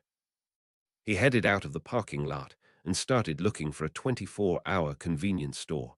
It took him a while to find one with a Lato, Texas display, but he eventually did. He yawned and suddenly realized that he had a valid reason to enter the store. The place probably served coffee. Trying to look nonchalant, he walked into the store and headed over to the lottery counter. He jotted down the numbers for the 810 drawing 2, 12, 19, 24, 25, 32, and stuffed it in his wallet. He then looked around the room to see if anyone had a coffee machine which was working. He couldn't find the cafe open. However, he froze when he stumbled across a newspaper and saw the headlines. Wizard arrested for magical counterfeiting and Bigfoot discovered in Canadian Arctic. Biff grunted, since when did the abominable snowman merit a front-page headline? He headed up to the counter and asked for some coffee, only to find that the clerk had dozed off himself. Oh, well. He'd gotten what he came for, and it was time to make his escape. He headed back to the car and suddenly realized he had a problem. There were still pieces of the bird splattered all over the windshield, and he needed to go to a car wash badly. He knew for a fact that there were no 24-hour car washes available. It looked like he would have to go back early and get the car cleaned off before he could return the DeLorean. He'd have to hang around here until the morning, apparently. He figured that as long as he didn't do anything crazy, he'd be all right. He decided that he'd fall asleep in the car. There wasn't much else he could do for the time being, and he doubted anyone would notice. It wasn't worth him trying to travel into the future again to speed things up 1300 Z. Biff's alarm went off, and he woke up with a start. After a brief moment of confusion, he realized why he had slept in the DeLorean. He headed over to the car wash just as it opened and cleaned off the vehicle. The next step was to figure out how on earth he was going to get back. In theory, all he needed to do was get the thing up to 88 mph, and with all the highways in the area, that wouldn't be an issue. Getting the car up to 1,000 feet, however, would pose a problem, especially since it was daylight. He hadn't thought to bring any food, and he didn't want to leave too much evidence of his joyride. He soon realized he had no choice but to drive out deep into the country and find a place where there was no one in sight. This took a good hour or so. Eventually, he managed to come across a suitable rural location. Hoping this would work, he re-entered the security code and set the time turner for 8/7/1996, 30/3010, 30. That would give him plenty of time, an extra hour to get back to town and tie up all the loose ends. Grinning, he rose into the air and accelerated back up to 88 mph. 0330's Wednesday, August 7, 1996, rural Texas, United States of America. Biff lowered the chrononaut to the ground and started on the return journey. He was making very good time, and he figured he wouldn't have problems replacing the car.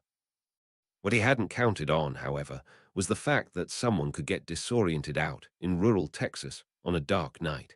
It had taken him a while to accelerate up to 88 mph, and by the time the transition was complete, he found himself in unfamiliar territory.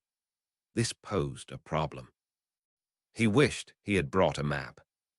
He found himself going down dead-end roads for a while. Eventually, he made it back to the main highway and started heading back into town. The delay, however, had been costly. It was now 11:23. He had 37 minutes to return the car. At 11:25, he saw a sign that said, "Humble 60 miles." He suddenly realized that he wasn't going to make it unless he transitioned again. And he wasn't going to be able to do that again anytime soon, as there were lights in his rearview mirror. They'd see him rise off the road. He took the next exit, hoping to evade the car, and prepared to transition again.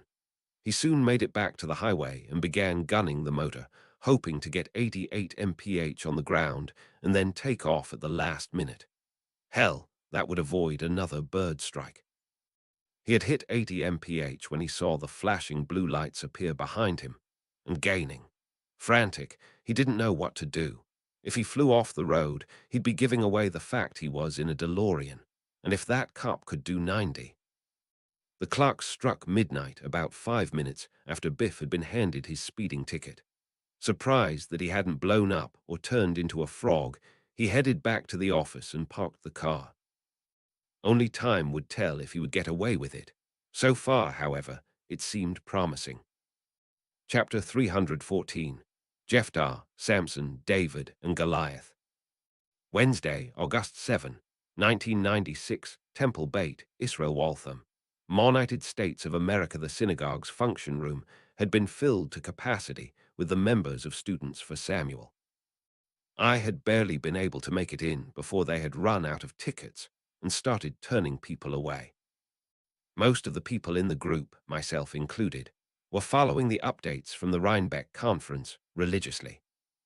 Samuel had rapidly determined that actually reunifying the three faiths would take much longer than he had hoped, so the conference would be focusing on setting up a panel to promote religious toleration, which would have the authority to design Samuelist observances for all of the monotheistic faiths. The vast majority of the delegates, including of all people Celestine, had agreed to this. The outliers like Urban were being ignored for the most part. The conference had proven a boon for Rhinebeck and the surrounding areas. Although the Omega Institute campus itself was off limits, people were flocking to the inns and B&Bs to take part in the experience.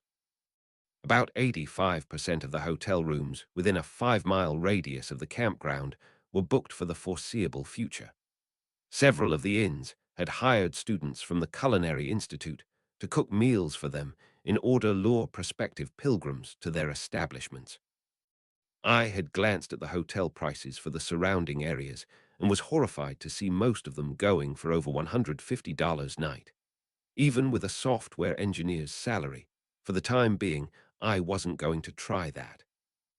The Students for Samuel movement had expanded rapidly and was already planning on having a convention at the Fleet Center over Labor Day to celebrate the 6-month anniversary of its founding, which was generally assumed to have been on February 29th.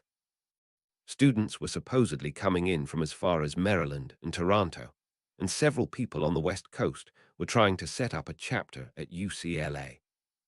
The founders, primarily students from Brandeis, had been interviewed by several major networks, as well as been invited to write articles in some religious journals.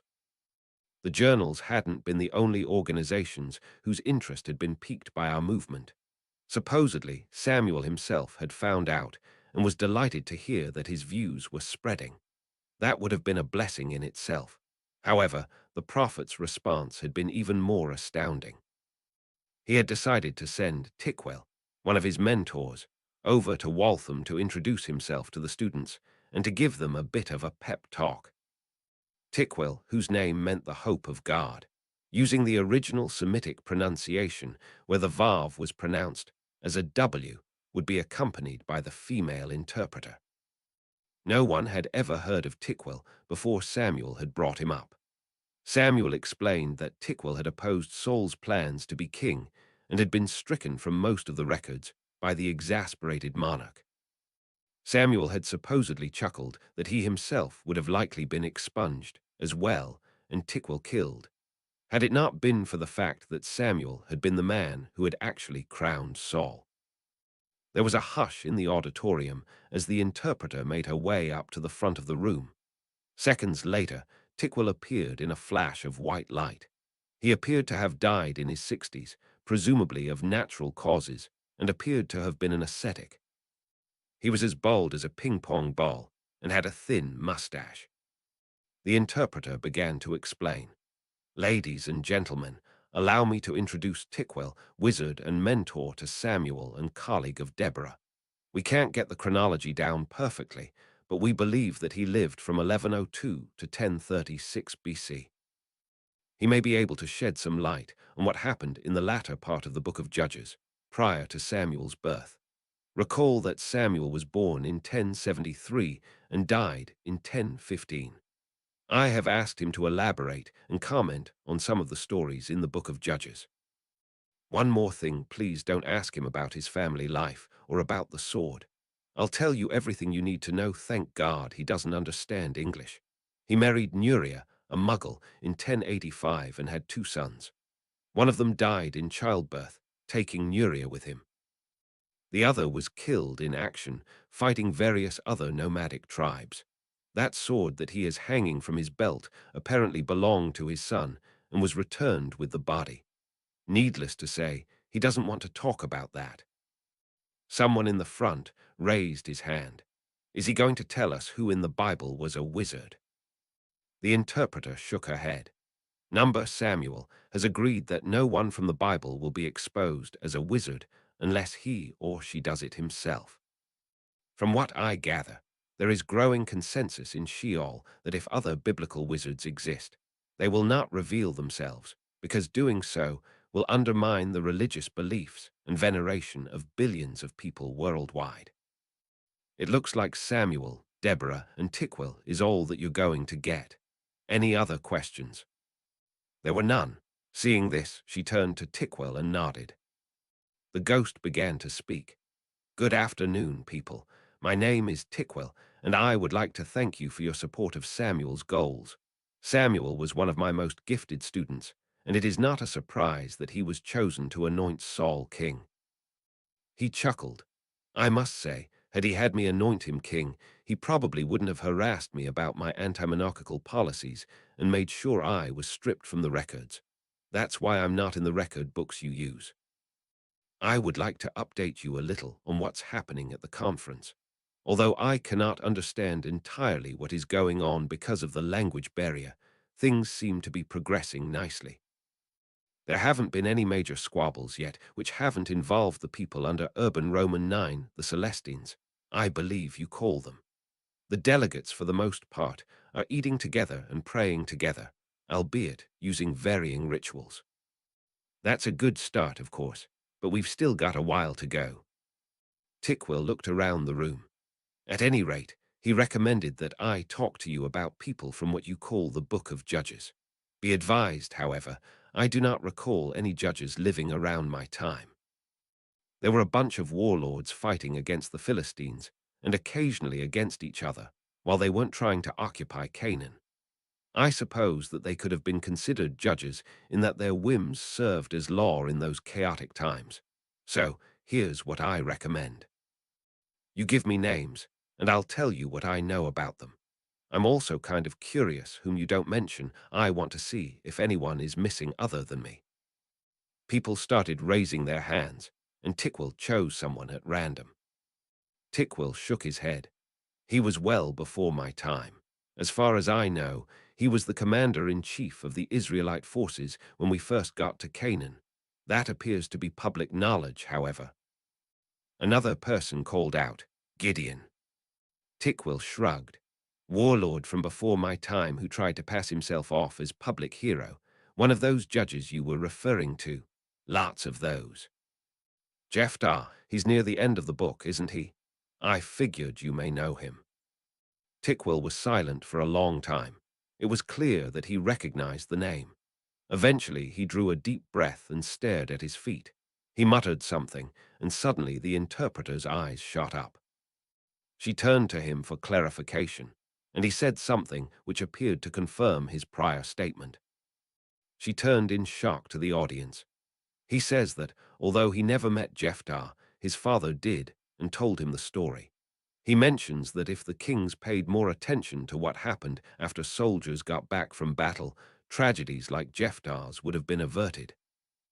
A hand went up. Did he actually sacrifice his daughter like in the text? The interpreter turned back to Tickwell and asked him the question. Tickwell rolled his eyes and grunted something. The interpreter chuckled and replied, No, he did not sacrifice his daughter. He claims that's a common misconception. However, his daughter did die by his hands, and it's a telling story. If you want, I can ask him to elaborate. He may not be up to it, though, as it's clearly disturbing. The crowd nodded, and the interpreter turned back to Tickwell. They spoke in ancient Semitic back and forth for a few minutes, with Tickwell clearly upset about what had happened and saying rather uncomplimentary things about Saul and Eli. Finally, the room was silent once more. Drawing a deep breath, the interpreter turned back to the crowd. I think I know what happened, ladies and gentlemen. I still can't believe it, but unfortunately I've heard of many cases of this myself. She paused for a few moments and wet her lips. Judging from what I am hearing, Jeftar came down with post-traumatic stress disorder after fighting a major battle. It's not well known, but PTSD is not uncommon for veterans, particularly if they fought in the front line like commanding officers tended to do in ancient times. There was a collective gasp as she continued. The Bible has the story partially right. Jeftar, a skilled swordsman from Tickwell's father's time, pledged to sacrifice the first animal he saw if he was victorious and returned home safely from the battle.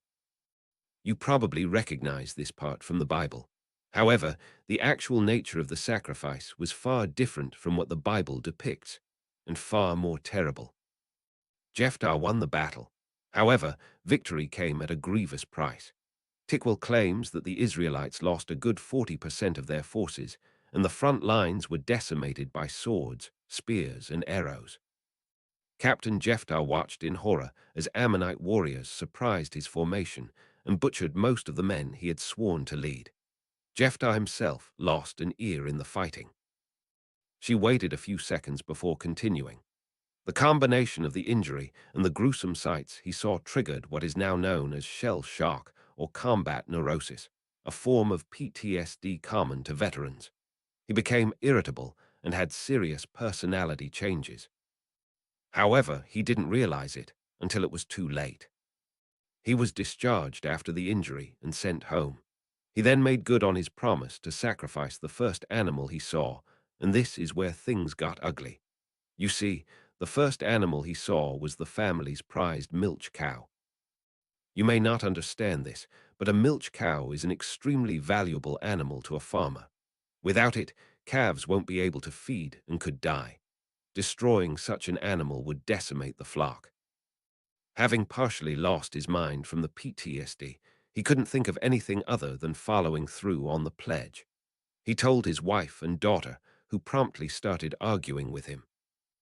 Already made irritable from his new medical condition, warlike habits he'd picked up while on campaign, and the injury, he eventually lost his temper and attacked his family. His wife was injured badly, and his daughter was killed. Seeing the two people lying in a pool of blood temporarily brought him back to his senses. He tried to atone for what he had done, but it didn't work. To make matters worse, he followed through on the promise to kill the cow. Several calves died, and the family began to run low on meat. However, the climax came when the army eventually found out when they came back to check on him. They were apparently looking for soldiers to go fight against the people of the rival Israelite tribe of Ephraim. He was immediately court-martialed for attacking civilians and executed. That, ladies and gentlemen, is what really happened to Jeftar. If Saul, Eli, and the rest of those aristocrats realized how veterans could be permanently scarred by combat, they probably wouldn't be as willing to send people off to war. Now, if you don't mind, can we talk about something else? The room was silent for a long time. 2 minutes, 3 minutes. No one said a word, and I wasn't going to interrupt. 1016 BC walled city 5 Valley of Alakanan Commander Eltzadek took one look over the wall and swore. Shit, they've brought a giant. He's coming out to issue the challenge. General Ishbal grunted. Great, just what we need. Who did those bastards send out this time? Eltzadek didn't get a chance to answer before the booming voice resonated throughout the encampment. Attention, citizens of this city. I am Goliath, representing the kingdom of the Philistines and the principality of Nephilu. We have your city surrounded, and there is no way you're going to leave this place in one piece. If I were you, I would start praying to whatever gods you believe in right now. Eltzadek chuckled. Sounds like Goliath all right. He's got a flair for theatrics. The giant continued. Of course, if you want to surrender, be my guest. We'll deal mercifully with you. We promise not to rape your wives. Granted, I doubt they do me any good since I'm about 15 cubits tall. If word leaks out that I dallied with one of your adult women, my prince would likely call it child abuse. Ishbal looked at the giant and shook his head. The guy's armed to the teeth and has got virtually impenetrable armor. I can barely see his eyes through that helmet. We can't take him out, and if we open the gates to send any more soldiers out, those Philistines will just charge right in. We've got a problem, guys. Eltzadek nodded. I can tell that, sir. What do you suggest? Goliath talked right over Ishbal. All right, so you're a bit cowardly. I'll tell you what. You send out one of your fighters and duel me one-on-one. Whoever wins gets the city. How about that? There were no responses. It was fairly obvious that no one would be able to even stand a chance against the giant. The only shot the defenders had would be to hamstring him and knock him to the ground, and Goliath had anticipated that and donned heavily armored leggings. Goliath, of course, took the opportunity to taunt them further. I see no one wants to fight me. I apologize, ladies, I didn't know the city only contained women and children. Ishbal swore. That does it, let's get this over with. Archers loose. The herald conveyed the order to the archers, and the battle began. Within a few minutes, the area outside the walls was filled with the fog of war. Ishbal watched as someone poured burning pitch outside the gates to try to prevent people from coming in. Several Philistines were already down, and Eltzadek cursed loudly as one of the archers toppled off the wall. Ishbal bit his lip as he scanned the battlefield. We better keep Goliath away from the walls. Those fists of his could probably punch holes in them and let the army in. Send some of the reserves out to make sure he doesn't go anywhere. Send Sling Crew 2 out to cover them. Having a moat filled with flame around the city helped. However, it would only delay the inevitable. It was obvious that someone needed to demoralize the enemy. The best way to do that would be to kill Goliath, but Ishbal couldn't see how anyone would be able to do that short of a full tag team between Baal, Asherah, and Yahweh. He sent the women and children out through the underground passages. Half of them refused to leave, of course. He had been afraid of that and had to use several of his men to force them to leave the city. He knew what usually happened after a city fell, and he wasn't going to let any civilians face that under his watch. He had just finished clearing out the residential districts when there was a commotion outside the command area. He turned and saw several excited men were rushing towards his post. There was a brief moment of panic when a flaming arrow crashed to the crowd nearby, but the officers reacted quickly and smothered the fire before it got out of hand. The herald who had been sent to talk to the slingers began speaking excitedly. "General, you've got to listen." Ishbal barked something at him, who winced, saluted, and started his report again. "Sir, allow me to introduce Sub-Commander Dawid, head of the slingers. He believes that he may have a weapon which may be able to destroy Goliath and wreak havoc among the enemy." Eltzadek looked at Dawid and snorted. A 20-something kid thought he could take out Goliath with a slingshot. Eltzadek wondered if Dawid had gotten drunk on duty and wasn't thinking, which would be a capital offense. Waiting to hear the punchline, he nodded to Dawid, who saluted and began. "General, I believe that my unit may be able to take out Goliath. We've got a special weapon which ought to do the trick." Ishbal shook his head in disbelief. "Sub-Commander, I highly doubt a bunch of slingshots would even put a dent in that man's armor." Dawid chuckled. "Not if this slingshot throws boulders about 2 cubits across." The tent was silent for a good 10 seconds. Finally, Ishbal blinked. "What? Granted, I can see how that would be an effective weapon in this case, but I don't see how you can even lift such a boulder, let alone throw it." Dawid beamed with pride. "I have a friend who is a wizard, sir. Ever since the Philistines allied with the giants, they've been working on inventions which can be used to deal with giants and other heavily armored people. I actually helped them develop this particular weapon. We call it the Sling of Yahweh. Here, I've got a picture of it. Basically, we've scaled it up to throw heavier projectiles." Ishbal and Eltzadek looked at the design and whistled. Eltzadek was the first to critique it. "Have you tested this out, Sub-Commander? You put a projectile in that, and it's going to snap those tree trunks like twigs when you try to throw it." It's probably going to drop the thing on our heads and spray splinters everywhere. I'm sorry, but Dowid's grin broadened. The wood has been strengthened with magic, sir. We've already tested it out in the wizarding school, and it seems to work. They've built 3 so far, and this city got one of them because, in my opinion, we would be a likely target for the next Philistine attack. We've got to show these people we can take out giants. Eltzadek's jaw dropped. Where is it? I haven't seen it here. That's because it's been shrunk with the Reducio spell, sir, along with its projectiles. We'll return it to its normal size before we fire it. Ishbal jumped to his feet. You've got the wizard here. Yes, sir. He doesn't want to make himself known to the Philistines because he doesn't want them to know we've allied with a wizard. Since this sling is a mechanical weapon, albeit a large one, he figures he can introduce himself by hitting the Philistines with it. Ishbal began looking around the tent excitedly and giving orders. If we pin down Goliath in one place, do you think you can hit him? Dawid nodded. I'll try. We may need to get a ranging shot here and there to calibrate the weapon, but if distract him with a whole platoon attacking him at once, he may not notice the missile as it comes in. This was a piece of cake, Goliath thought. The men were fighting valiantly, of course, but you can't take out someone 3 times your height and over 20 times your weight. His great strength allowed him to carry a huge 10-cubit broadsword and several layers of iron armor. No one was touching him. Slingshot projectiles banged off his helmet as he watched about 50 men try to rush him simultaneously. He frowned for a moment. 50 against 1 could be a problem. He'd better pay attention here. He kicked out with his huge feet, and Israelites went flying left and right. One of them landed in a Philistine scout group and promptly got hacked to pieces. He eventually found himself surrounded, but he wouldn't be surrounded for long. He had just finished dispatching the 9th man when a huge scream suddenly burst from the Philistine lines, followed by a tremendous crash. Goliath wanted to help, but he couldn't with all these midgets hemming him in.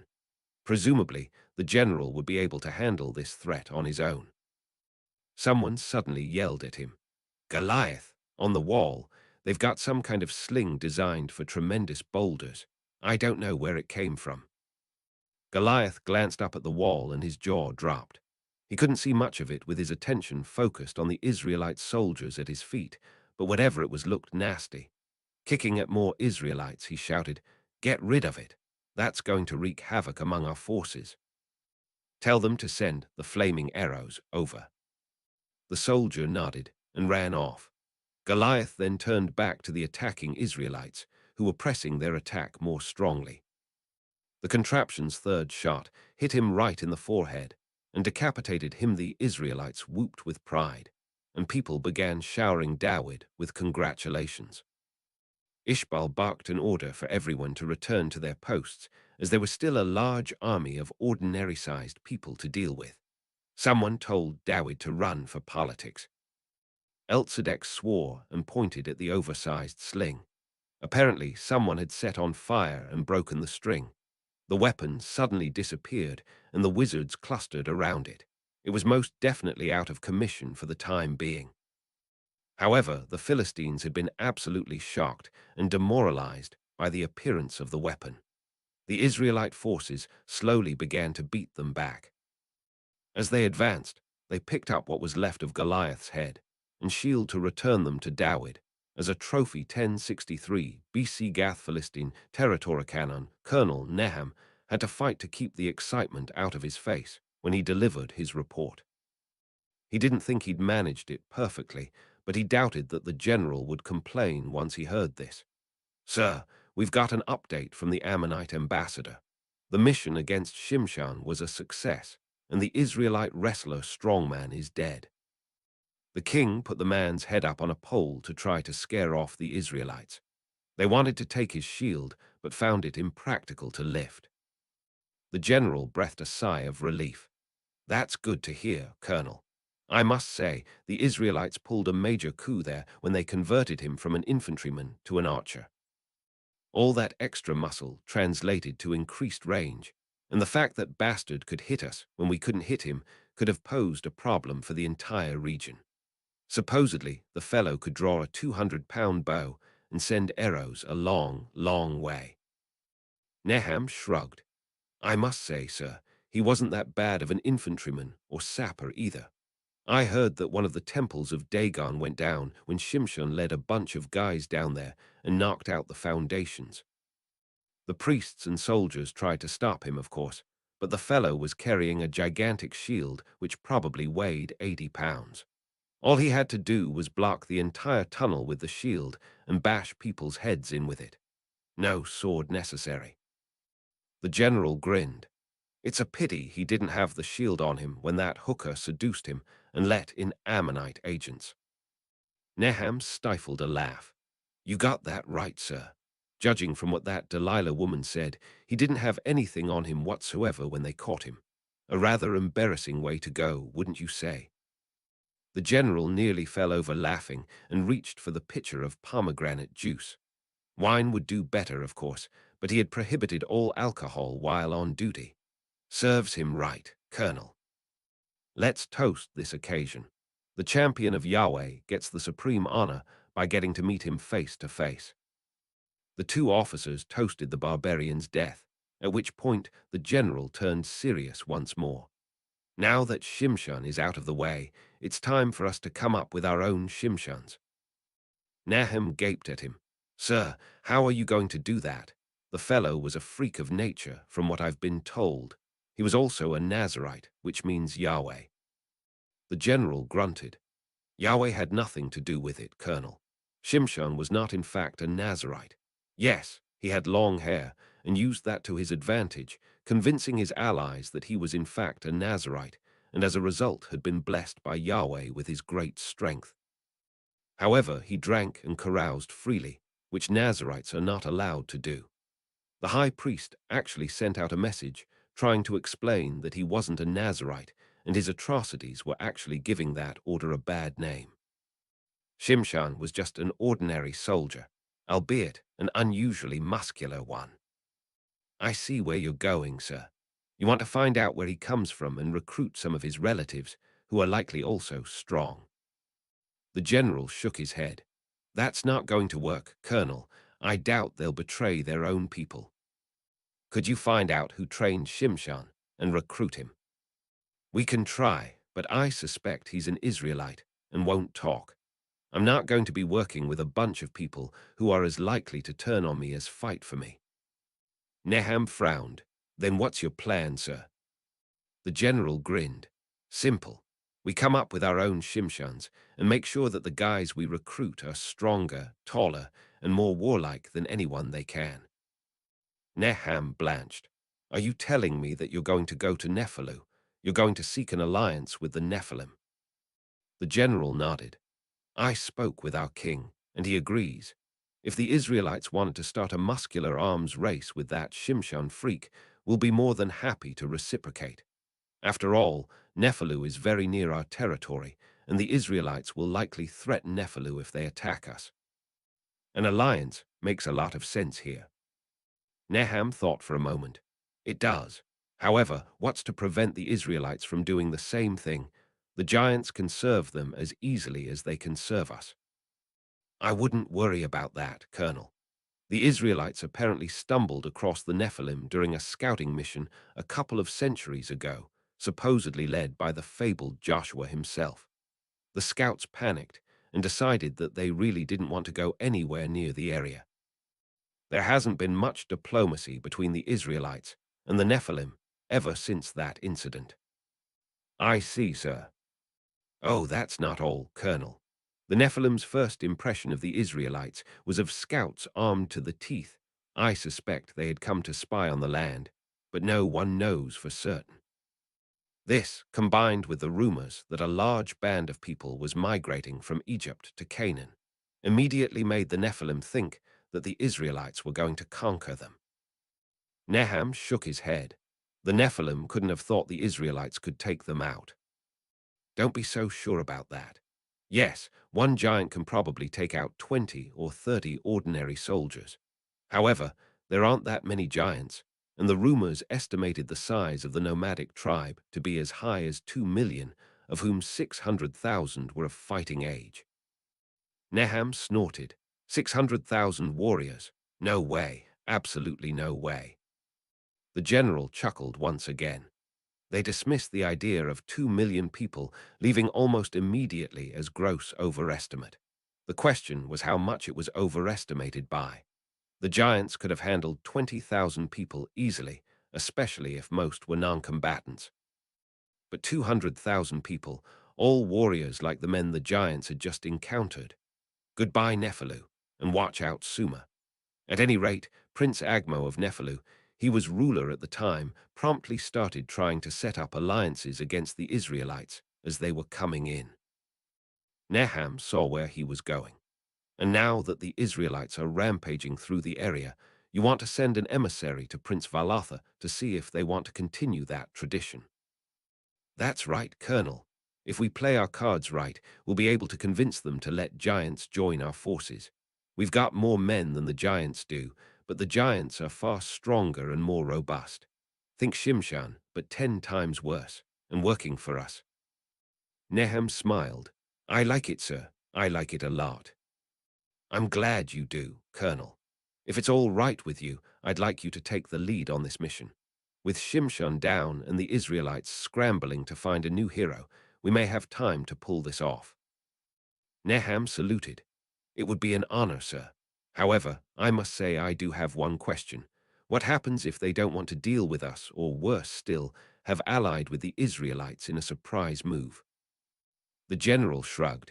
Run and hope they don't have horses.